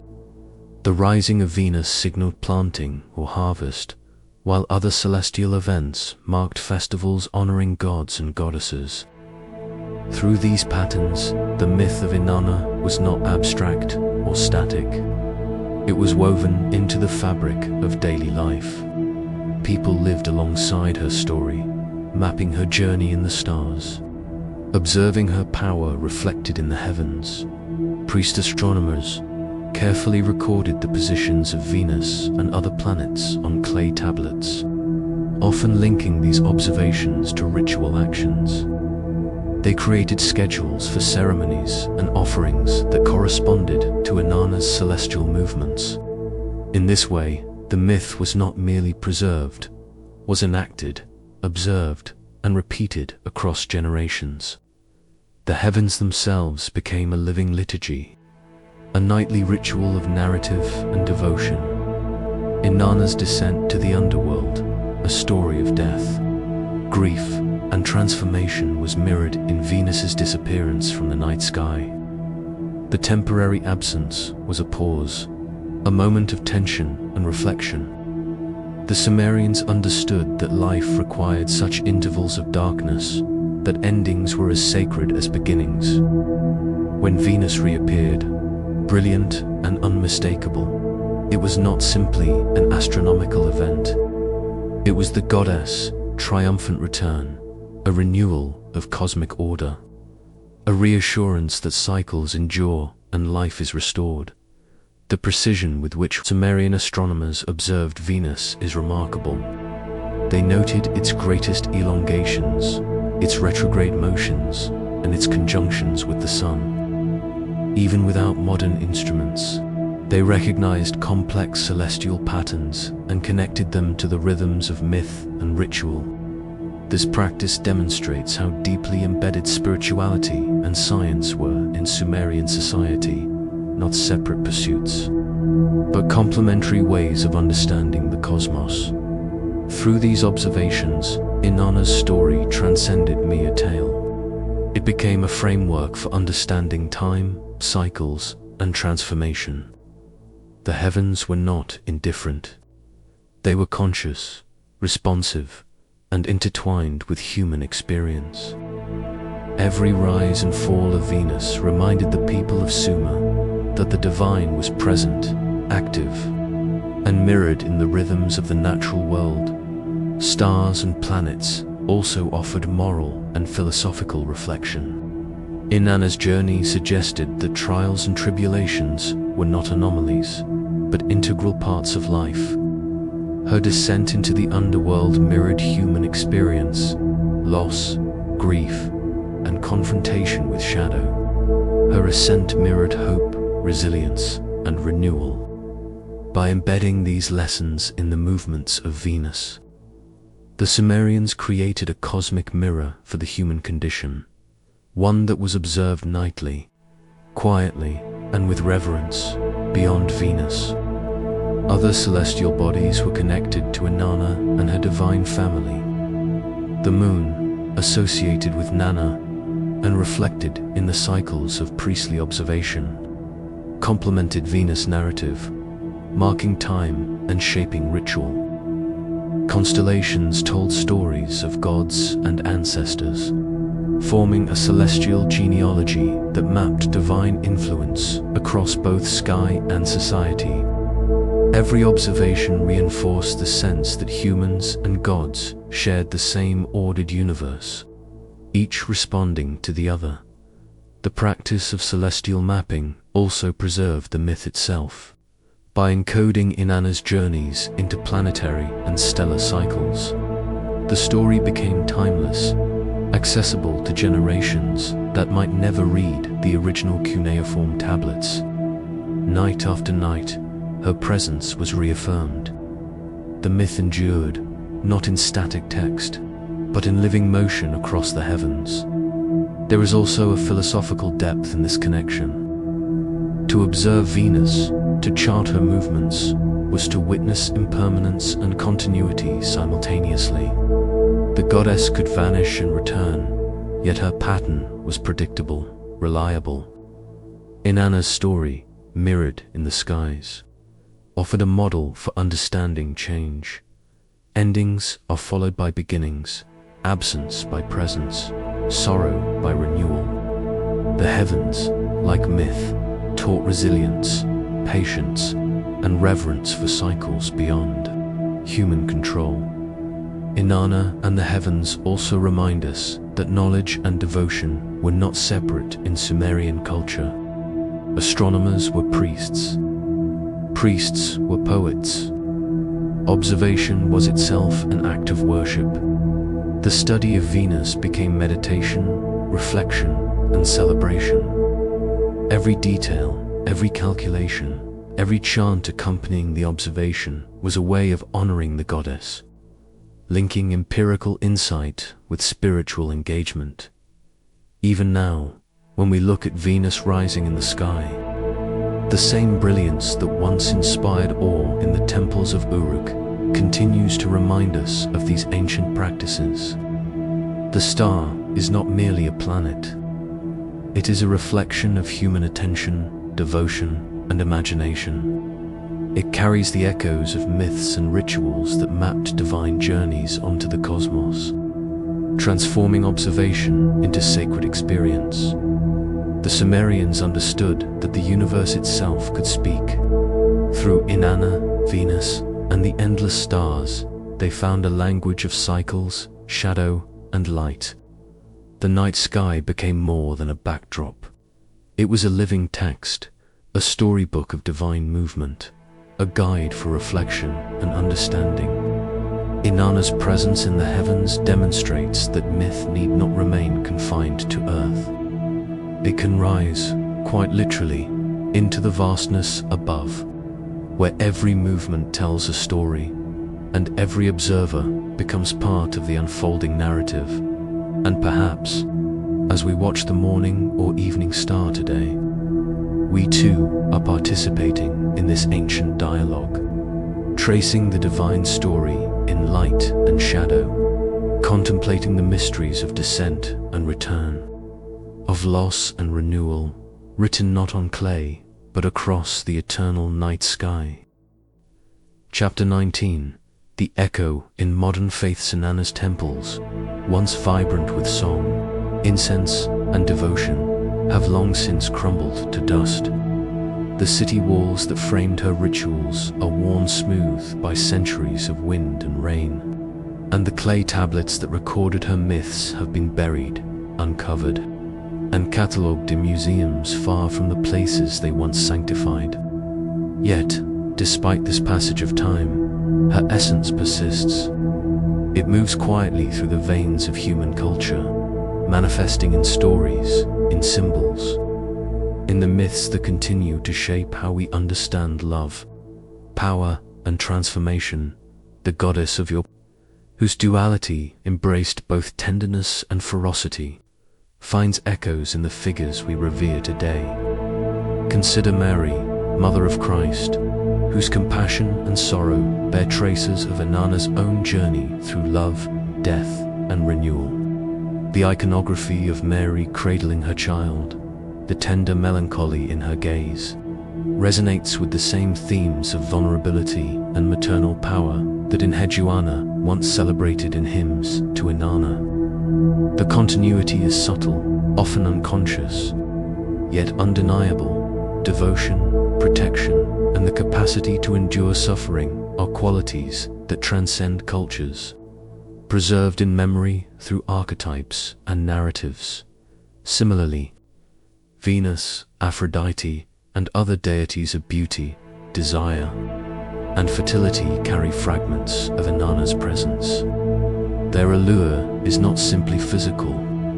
It is the allure of transformation, of potential realized, of the intimate power that can stir both awe and devotion. Inanna's myths remind us that attraction and authority often coexist, that love and war, creation and destruction are not opposites but intertwined aspects of life.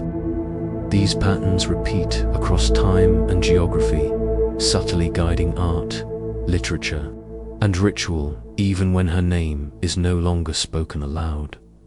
The traces of Innana are also found in language. Words we use to describe love, passion, and courage often carry a weight inherited from ancient myth. Expressions of longing, of triumph, of surrender to forces beyond oneself echo the archetypal movements of her stories. Inanna's descent and return, her trials and victories, are mirrored in the human experience in moments of personal transformation, in the navigation of grief and joy, in the negotiation of power and intimacy, even when the connection is invisible. The structure of these stories informs the way we tell our own. Art, too, serves as a vessel for her lingering influence. From Renaissance paintings of Venus to modern sculptures of women embodying strength and vulnerability, the aesthetic language of the goddess persists. She appears not in literal depiction, but as a principle, a pattern of attention, an archetype of balance between power and grace. Artists, knowingly or not, channel aspects of her energy, the duality of fierce independence and compassionate care, the courage to confront the underworlds of loss and emerge renewed. In this, the creative act becomes a sacred conduit, bridging past and present, mortal and divine. Imagination and lived experience, memory itself preserves Innana, not only in formal writing or art, but in the collective consciousness of humanity. Her stories linger in the structure of myth, in the rhythm of ritual, in the archetypes that populate psychology and literature. Jungian scholars might speak of the goddess archetype in the modern psyche, but this is, in essence, the enduring trace of Inanna's influence, a template for transformation, a model for navigating the cycles of life and death, love and loss, power and surrender. Each generation encounters her anew, even if they do not recognize her name, inheriting a lineage of wisdom encoded in narrative, symbol, and cultural memory. Inanna's survival is not passive. She adapts, integrating into changing societies and belief systems.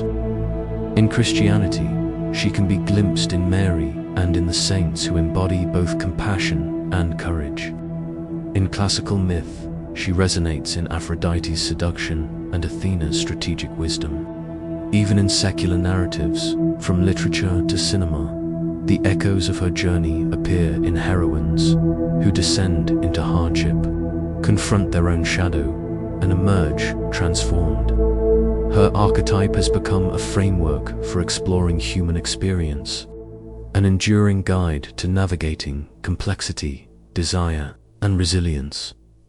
This continuity also invites reflection on the nature of sacredness itself.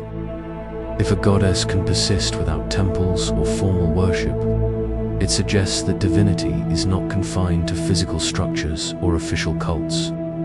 Sacredness survives in consciousness, in creativity, and in collective memory. The myths we inherit shape our understanding of what it means to be human, our capacities for love, for loss, for courage.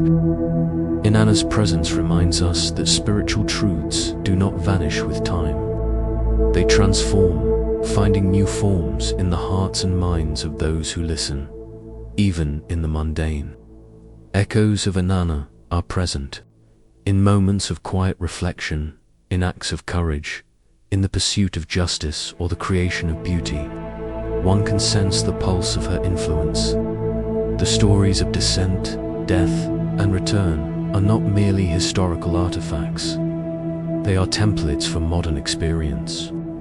When we endure hardship and emerge renewed, when we claim our agency despite fear or oppression, we participate in the rhythm first articulated in the myths of Sumer. Her story, once etched in clay, is now inscribed in human consciousness. Modern rituals, too, carry fragments of her influence. Festivals, prayers, and cultural practices that celebrate femininity, fertility, or the cycles of life echo the patterns first codified in her worship. Even secular observances, moments of commemoration, acts of remembrance contain the structure of her myths. Descent into darkness, confrontation with loss, eventual renewal. In these practices, her essence lives on, quietly shaping experience and understanding, offering guidance through symbolic resonance rather than explicit command. In contemplating Inanna's survival, we are invited to observe the fluidity of myth. Gods and goddesses are not fixed. They are dynamic, transforming with each retelling, adapting to new societies and sensibilities. Inanna's journey into the underworld, her death and resurrection, her gifts of love and power, these archetypes migrate across time, finding homes in diverse narratives. The goddess becomes a mirror for humanity, reflecting back our own cycles of loss, growth, and renewal. Finally, the echo of Innana reminds us of the sacred potential in everyday life. Creativity, courage, compassion, and transformation are not confined to temples or shrines. They exist in the way we live, the choices we make, and the stories we tell. The goddess teaches that her essence endures wherever her qualities are enacted, whether consciously or unconsciously. Each act of beauty, each moment of bravery, each encounter with the shadow of the self is a revival of her presence, a quiet testament to the persistence of sacred archetypes. And so, as one reflects on Inanna's legacy, it becomes clear that gods may fall, temples may crumble, but the patterns they embody continue. Inanna's story, carried through myth, art, and memory, reminds us that the sacred is woven into the fabric of life itself.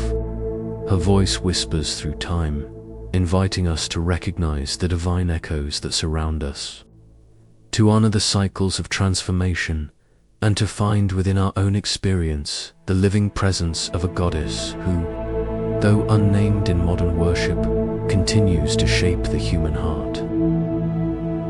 Chapter 20. The psychology of the goddess Carl Jung once suggested that myths are mirrors of the psyche, revealing the hidden architecture of the human mind. Inanna's story, with its descent into the underworld and triumphant return, serves as one of the oldest and clearest examples of this principle. She is not only a figure of history, ritual, and worship. She is a reflection of the human inner world, a symbol of shadow, ego, transformation, and integration. Her myth traces the subtle pathways of consciousness, allowing us to witness, in narrative form, the processes that shape the human spirit. When Innana descends into the netherworld, she embodies what Jung might describe as the confrontation with the shadow, the unacknowledged, often uncomfortable, aspects of self that dwell in darkness. The underworld is a landscape of necessity, a realm where the ego must relinquish control and confront limits. Innana does not simply enter as a victim. She goes intentionally, seeking to understand and reconcile the forces that govern existence beyond the surface of life. Her journey mirrors the psychological experience of facing fear, grief, and the parts of ourselves we often hide. Each gate she passes, each layer of the underworld represents an element of the psyche stripped bare. Titles, adornments, power, and pride are removed. She confronts the illusions that define identity in the ordinary world, experiencing disempowerment as a transformative process. Here, Jung's ideas of individuation, the development of the self, through confrontation with unconscious elements, resonate vividly. Inanna's removal of her symbols of authority reflects the necessity of surrendering constructed identities to achieve authentic integration. Yet the myth does not linger in darkness. It emphasizes that shadow alone is not the endpoint. The assistance of divine messengers, the intervention of wisdom and negotiation, allows Innana to return, restored and reconciled. This rebirth is emblematic of transformation.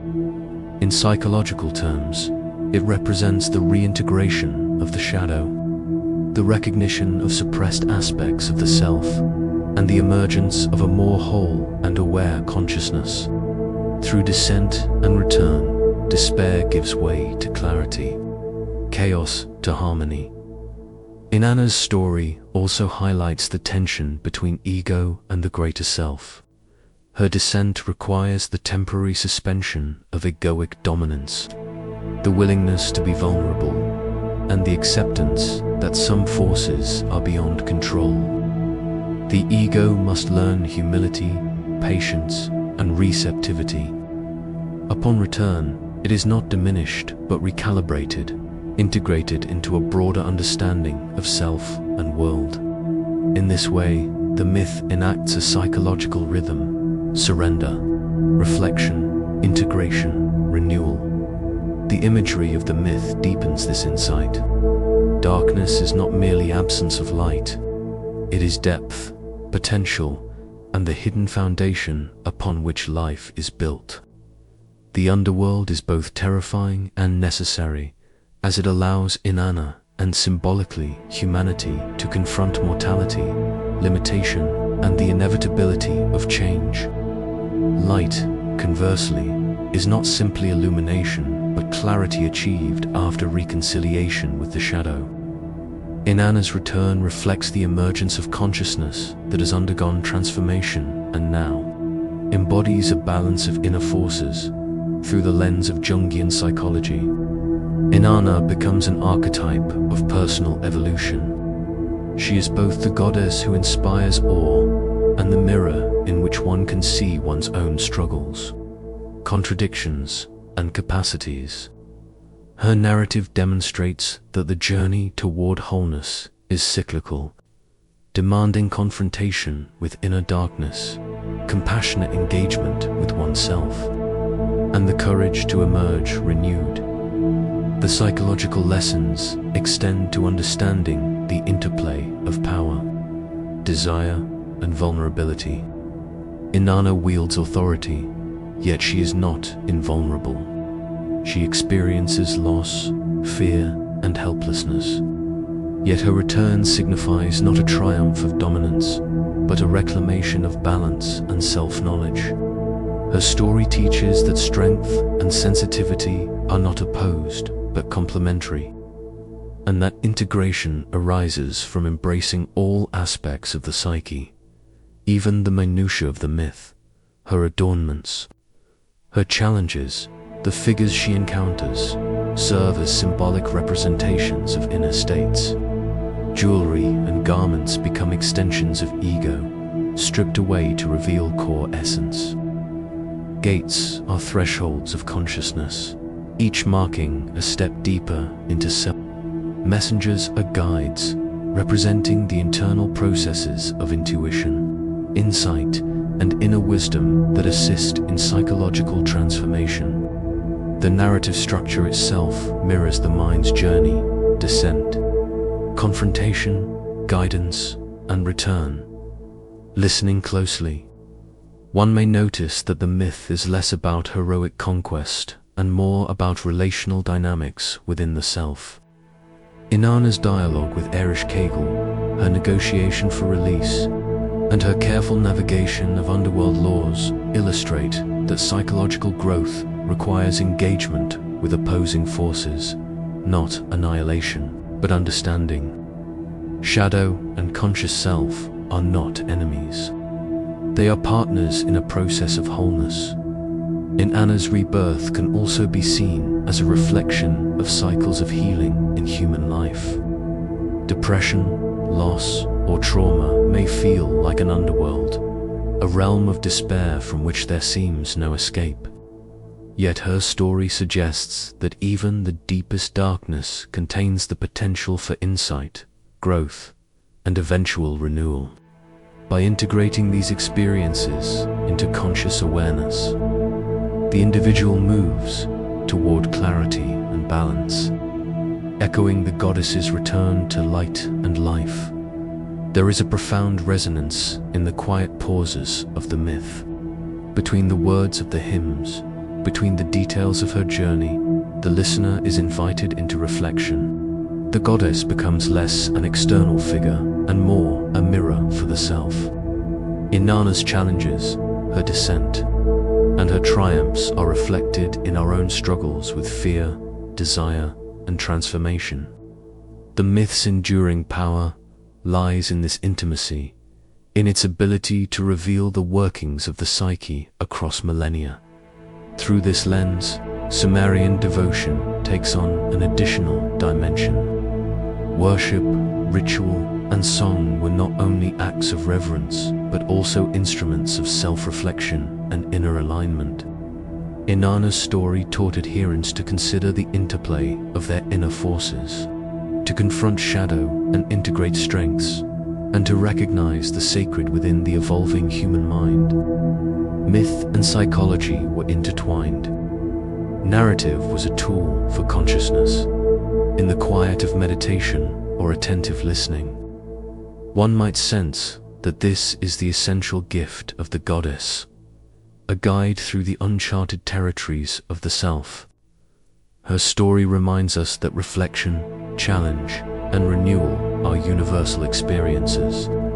Each person descends into personal underworlds in different forms, facing fears, limitations, or hidden aspects of identity. Each return, when achieved with awareness and integration, mirrors Inanna's rise, embodying clarity, wholeness, and balanced power. And so, Inanna persists not only as a historical or religious figure, but as a psychological presence. In the spaces between words, in the contemplative pauses of ritual or thought, she becomes a living mirror. She shows that myths endure because they resonate with the inner landscapes of humanity.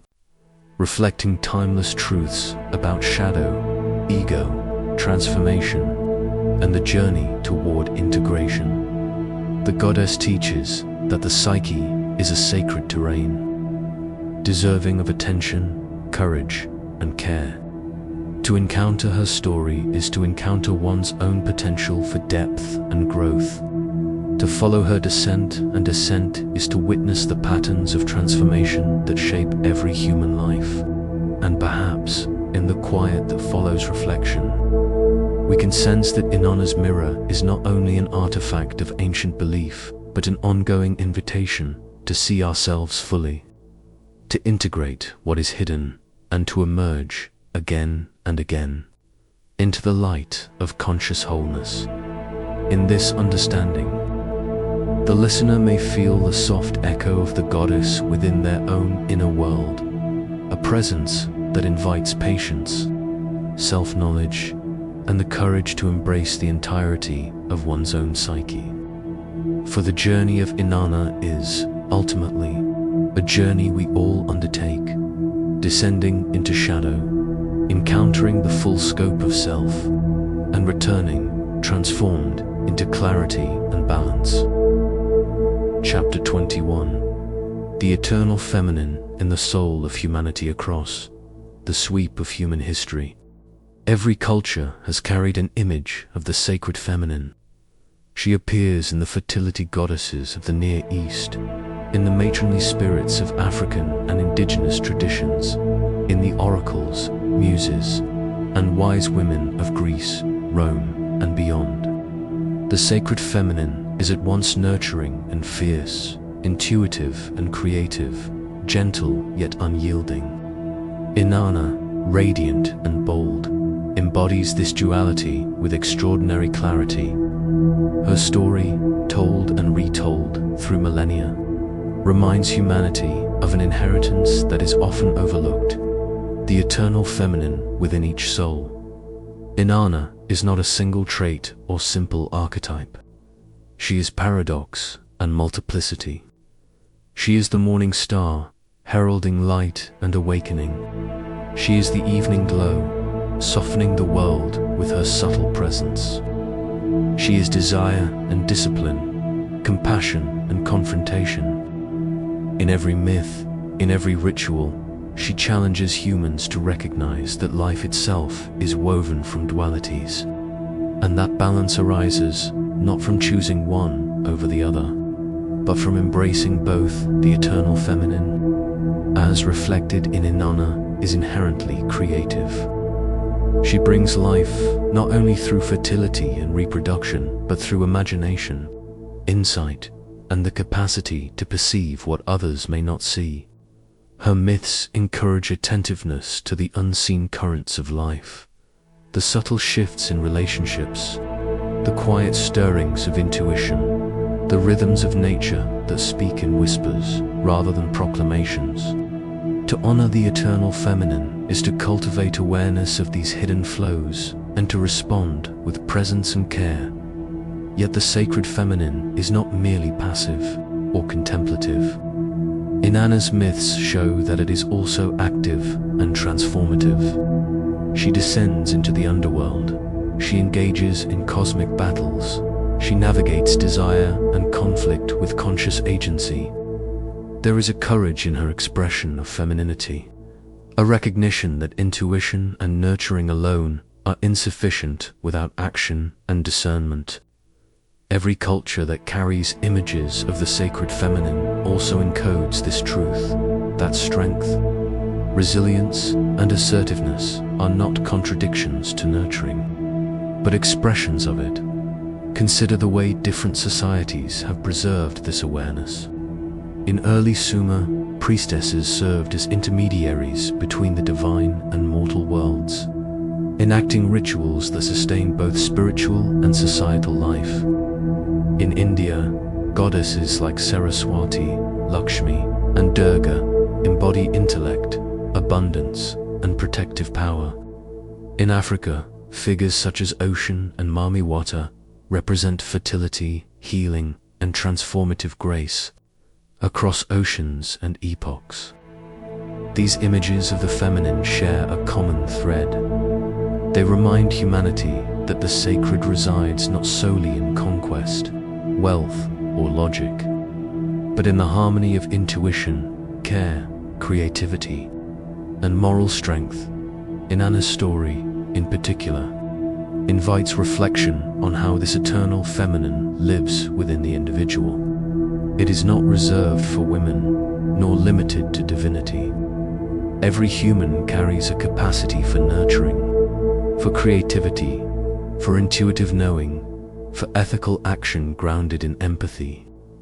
These qualities can be cultivated, honored, and expressed in ways both subtle and profound. In recognizing them within oneself, one participates in an ancestral and global lineage that stretches across time, a living continuum of wisdom, compassion, and transformative power. The sacred feminine also embodies cycles: life, death, and rebirth, growth, decline, and renewal, joy and sorrow, all are mirrored in her rhythms. Inanna's descent into the underworld, followed by her return, symbolizes these cycles in human experience. The eternal feminine is attuned to them, embracing the impermanence of existence while sustaining life's continuity. To honor this aspect of the soul is to recognize that each ending carries within it the potential for a beginning, and that every shadowed moment holds the possibility of illumination. In practical terms, engaging with the eternal feminine can take many forms. It can be the quiet attention given to a friend in need, the patience cultivated in moments of difficulty, the courage to speak truth with compassion, the creativity exercised in work or art, or the simple act of listening to one's own inner voice. Inanna's myths suggest that these acts, though they may seem small, echo across generations. They participate in a pattern that strengthens communities, sustains cultures, and nourishes the spirit. There is also a profound balance inherent in the eternal feminine. Innana teaches that intuition and nurturing are most potent when coupled with discernment and courage. Creativity and insight find their fullest expression when grounded in responsibility and care. Desire and passion, when guided by wisdom, become sources of renewal rather than destruction. In this way, the sacred feminine is inseparable from ethical and spiritual consciousness. It is a guide to living fully and harmoniously, an internal compass pointing toward wholeness across time. Humans have intuitively known the value of this inner dimension. Mystery schools, spiritual communities, and philosophical traditions have consistently emphasized practices that awaken the feminine within: meditation, reflection, ritual, service, artistic creation, and conscious observation. In each case, the aim is the same: to cultivate awareness of the subtle forces that sustain life, to recognize the interdependence of all beings, and to harmonize the self with larger patterns of existence. Inanna's story provides a model for these practices. Her courage, her empathy, her willingness to descend into darkness, and her return to light illustrate the path of self-integration that the fraternal feminine encourages. To engage with the sacred feminine is also to cultivate balance. Inanna's myths emphasize duality, not separation. Masculine and feminine principles exist in dynamic interplay, both within the individual and in society. Recognizing the eternal feminine does not diminish strength or intellect. It amplifies them. It calls for a harmony that is both internal and relational, fostering respect for one's own inner landscape and for the lives of others. This reflection can be gentle. It does not demand immediate transformation or dramatic gestures. It can begin in subtle ways, noticing the rhythms of one's thoughts and emotions, honoring one's creative impulses, practicing patience and kindness, attending to cycles of change, embracing intuition as a guide. Through these acts, the eternal feminine awakens, not as a mythic abstraction, but as a lived presence in daily life. Inanna's enduring presence in human imagination reminds us that the sacred feminine is not confined to temples or texts. It lives in the heartbeat of humanity, in the capacity to care, to imagine, to understand, to transform. Every act of nurturing, every moment of insight, every step toward ethical courage reflects the ancient wisdom encoded in her myths. It is a current that runs beneath the surface of time, waiting to be recognized and honored. As the listener reflects on Inanna's story, there is a quiet invitation to recognize the eternal feminine within oneself, to honor the cycles of life and spirit, to integrate intuition, creativity, courage, and compassion. In doing so, one participates in a lineage of wisdom that spans cultures and centuries, a lineage that reminds humanity that power and gentleness, insight and courage, nurturing and discernment are not opposites, but complementary aspects of wholeness, and in that quiet reflection, one might feel the pulse of continuity, the whisper of ancestry, the resonance of myth across time. Inanna's story encourages us to consider, if the sacred feminine is present in the soul of humanity, how might we cultivate it within ourselves, honor it in others, and allow it to guide the unfolding of life in both subtle and profound ways? The eternal feminine is not a distant ideal. It is a living presence, available to every human being who pauses to recognize it. Inanna's radiance, courage, and wisdom become a mirror for our own inner landscape. To encounter her myth is to encounter the potential for balance, creativity, and compassion that lies within each of us.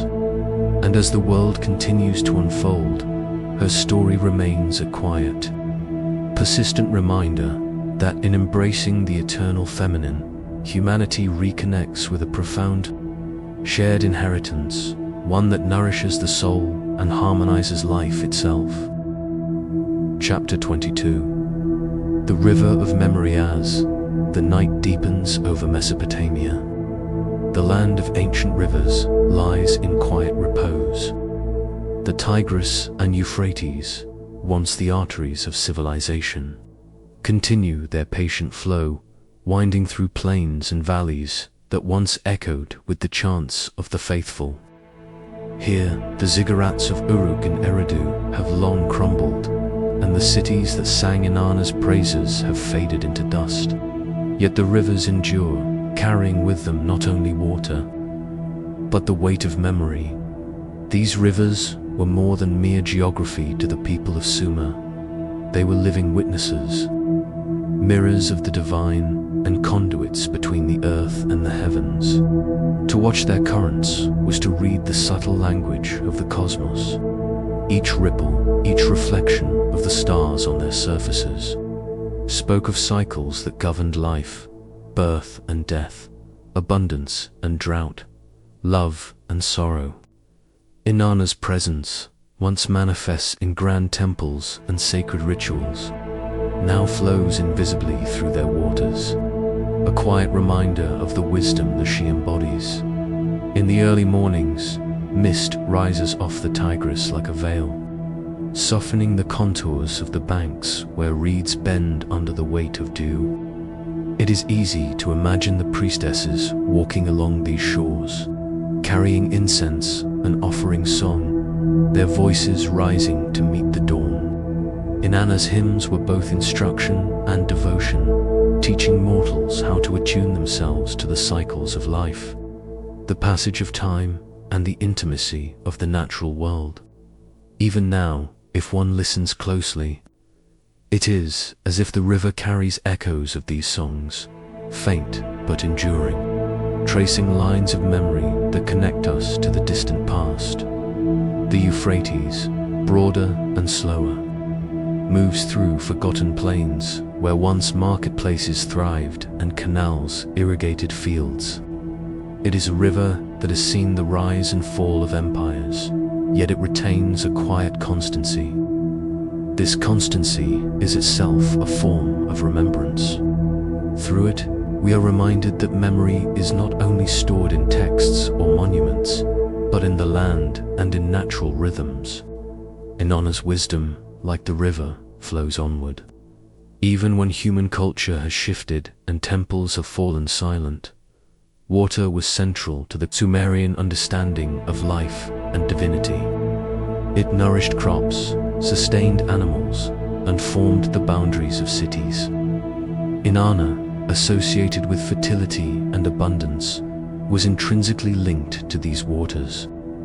Her presence was invoked to ensure that rivers would rise in the right season, that the earth would yield grain, and that love, devotion, and creativity would flourish.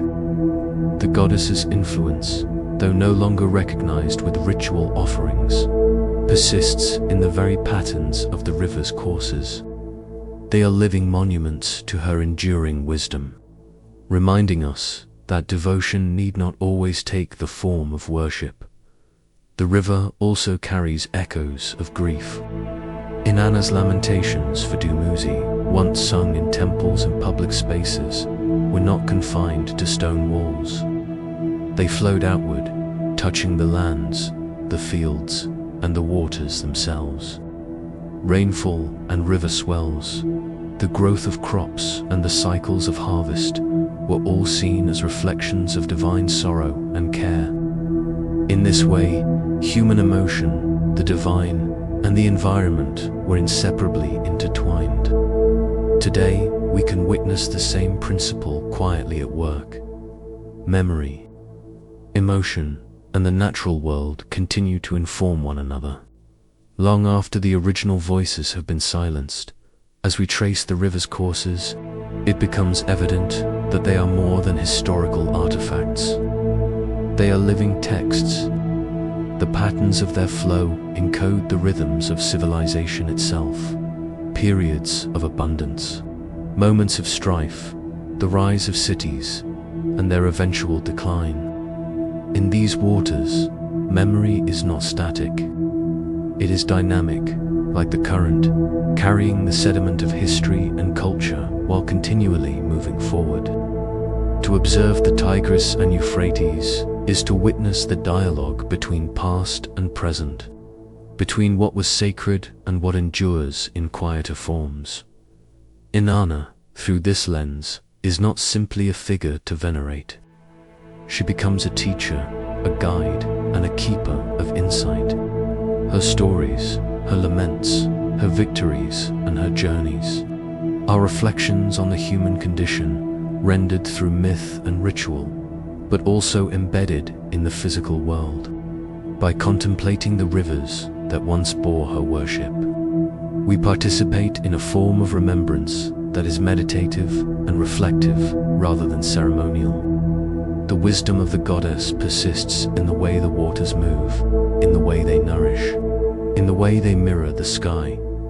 Even as civilizations rise and fall, the rivers continue to remind us of continuity. They flow through modern landscapes, past towns and farms that have no knowledge of the temples that once stood on their banks.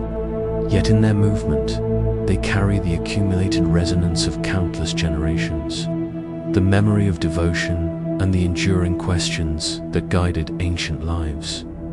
How do we live in harmony with the cycles of nature? How do we bear grief and celebrate love? How do we acknowledge the divine within and around us? Walking alongside these waters today, one might feel a subtle connection to the past.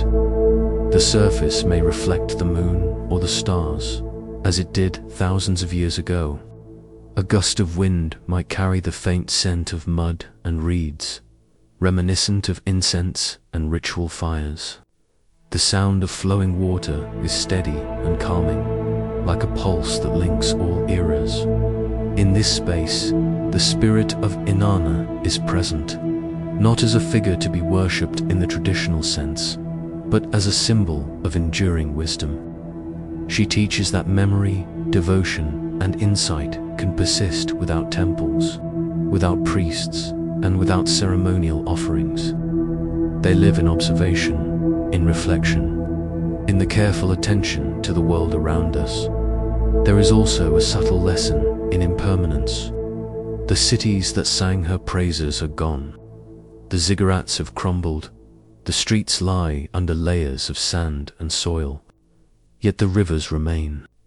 Through this, the ancients might have been teaching that the divine does not depend on permanence of stone or wood, but on continuity of spirit and consciousness.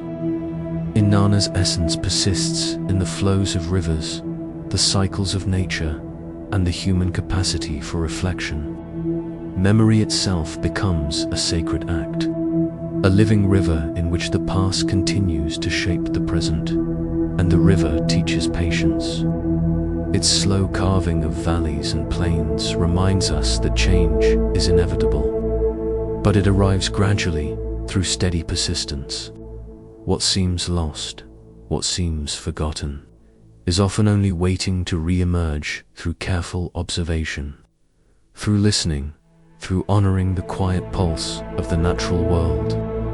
In this way, Inanna's wisdom is patient, like water itself, flowing and shaping life without need for recognition. In the quiet hours of night, when the world slows and the stars shine on the waters, the rivers invite contemplation. To listen is to feel the threads of history, devotion, and human experience intertwining with the natural world. The Tigris and Euphrates remind us that wisdom need not be loud to be enduring. It need not be worshipped to be known. It resides in flow, in continuity, in the subtle movements of life and landscape. In this way, Innana endures, not as a goddess to be invoked with rituals, but as a presence to recognize, to remember, and to reflect upon. And as we watch the waters move silently toward the horizon, we are left with a quiet question. If the rivers carry the memory of countless lives, hymns, and wisdom, then what might we learn from simply observing, listening, and allowing ourselves to be carried by their current? Chapter 23, The Goddess Within the Story of Innana, which has traveled across millennia, is often told as the tale of a goddess, powerful, radiant, divine. Yet, if we look closely, her journey mirrors more than celestial events or historical worship. It mirrors the inner landscapes of human consciousness, her descent into the underworld, her shedding of titles and adornments. Her encounter with death and eventual return is not merely mythological. It is symbolic of the journey each person must take to encounter their own inner divinity. Inanna's descent begins with surrender. She approaches the gates of the underworld, relinquishing her crown, her jewelry, her garments, each an emblem of worldly power, status, or identity. With each gate, a layer falls away until she stands naked before the dark twin that awaits her. This is a powerful reflection for the human experience. There are times when we, too, must strip away roles, expectations, and defenses. We may find ourselves confronting vulnerability that feels almost unbearable. And yet, in that very nakedness, there is truth. The self uncloaked is revealed, and in that revelation, transformation begins. The underworld in Inanna's myth is not punishment. It is a crucible. It is a place where illusion is removed, and reality, in its starkness, must be faced. For the human spirit, these are the moments of profound clarity, times when pretense falls away, when distraction dissolves, and when we confront the aspects of life we most fear to see. Sorrow, loss, doubt, all become part of the landscape. Yet, paradoxically, it is through this confrontation that awakening becomes possible. The descent is the necessary path to renewal. When Innana is stripped bare, she faces her own shadow, the self that mirrors her light in darkness. This is a reflection for all who listen, to know our own depth. We must be willing to meet ourselves fully, even the parts we resist. In that encounter lies the potential for balance. The goddess does not flee or resist. She acknowledges, surrenders, and ultimately transcends. In this moment, the myth shifts from story to mirror. The listener begins to recognize the contours of their own inner landscape, the gates they have yet to pass through, the layers they are still clinging to, the shadows they have yet to meet. From descent comes transformation. Inanna's emergence from the underworld is neither abrupt nor triumphant in a conventional sense. She returns with a quiet sovereignty, tempered by experience, illuminated by insight. There is a subtle grace in this form of power. It is not imposed externally, but born from the intimate knowledge of self. This is the essence of inner divinity, a force that resides not in monuments or accolades, but in the lived experience of surrender and awakening. Consider the nature of awakening as portrayed in the myth. It is cyclical, not linear. Innana descends, is stripped, faces her shadow, and returns only to continue engaging with the world she left behind. Similarly, human growth is rarely a straight path. There are repeated challenges, repeated layers to shed, repeated encounters with fear and uncertainty. And yet, each cycle allows the self to return more whole, more aware, and more aligned with its true nature. The goddess within each of us is not a distant figure, observing from above. She dwells quietly in the depths of our consciousness, waiting for recognition. She is present in the choices we make to embrace vulnerability, in the courage it takes to face uncertainty, in the stillness we cultivate when life becomes overwhelming. Just as Inanna's story traverses the underworld and back, our inner divinity is discovered through engagement with both light and shadow, pleasure and pain, loss and renewal. Inanna's myths also speak to the integration of opposites. She embodies love and war, desire and discipline, vulnerability and strength. These dualities are not contradictions, but aspects of a complete self. The journey inward mirrors this synthesis.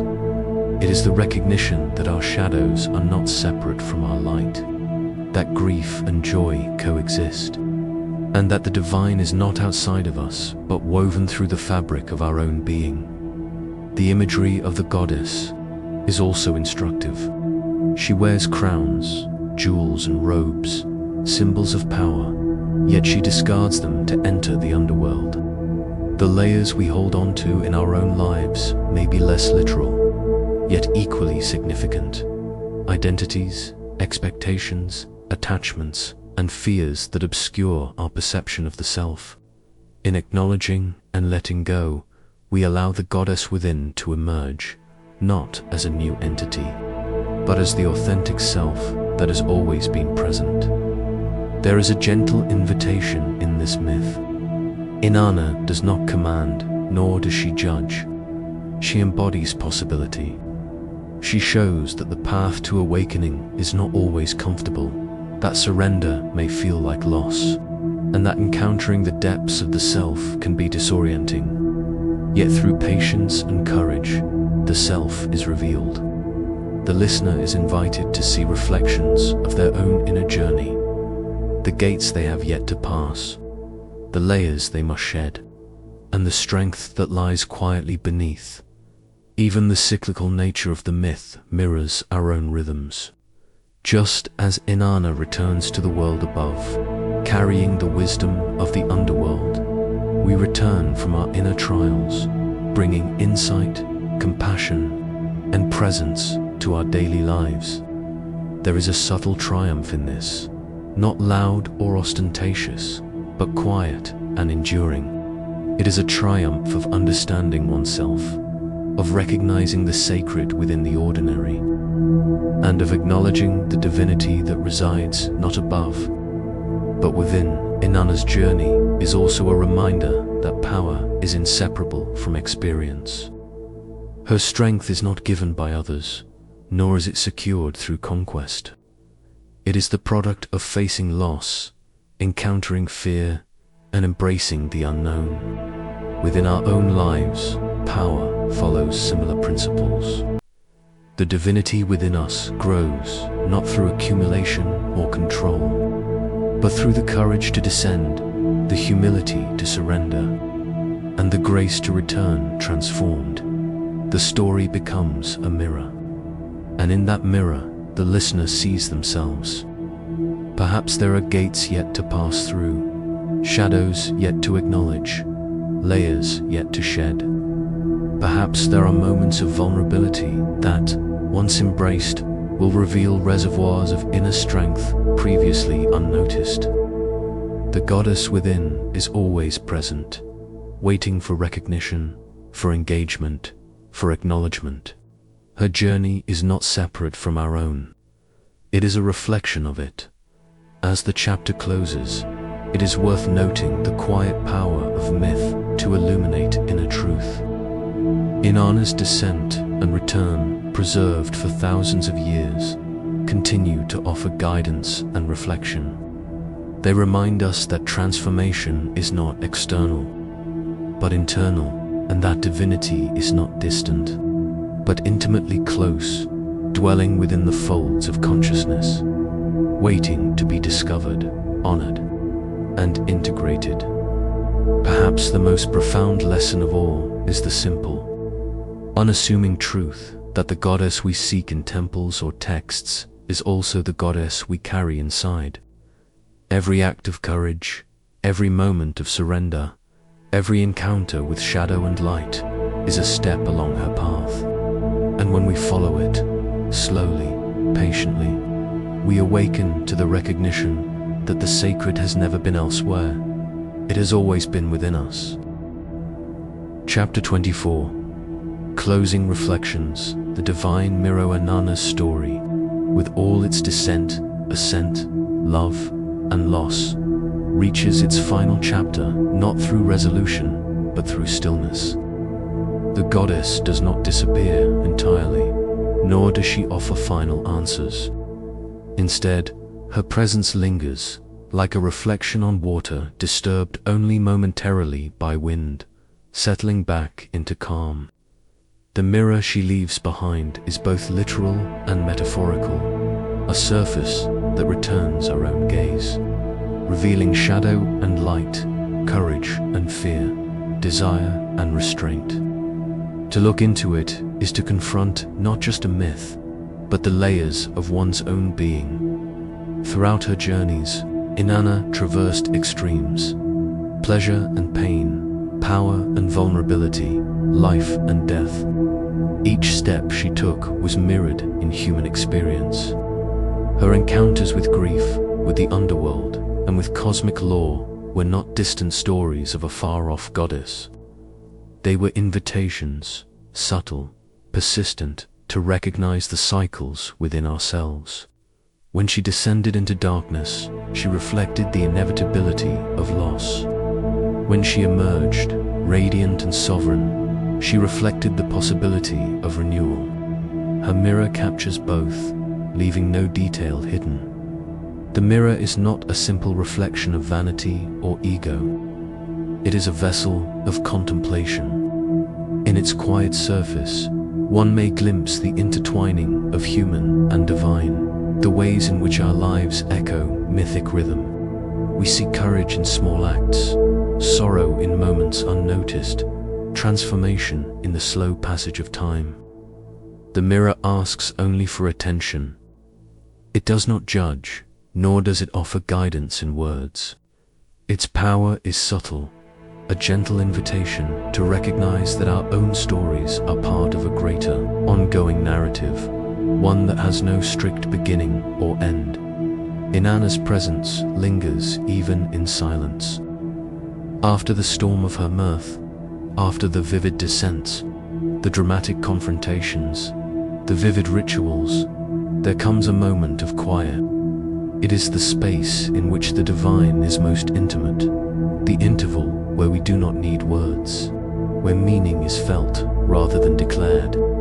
The stillness is not emptiness, it is resonance.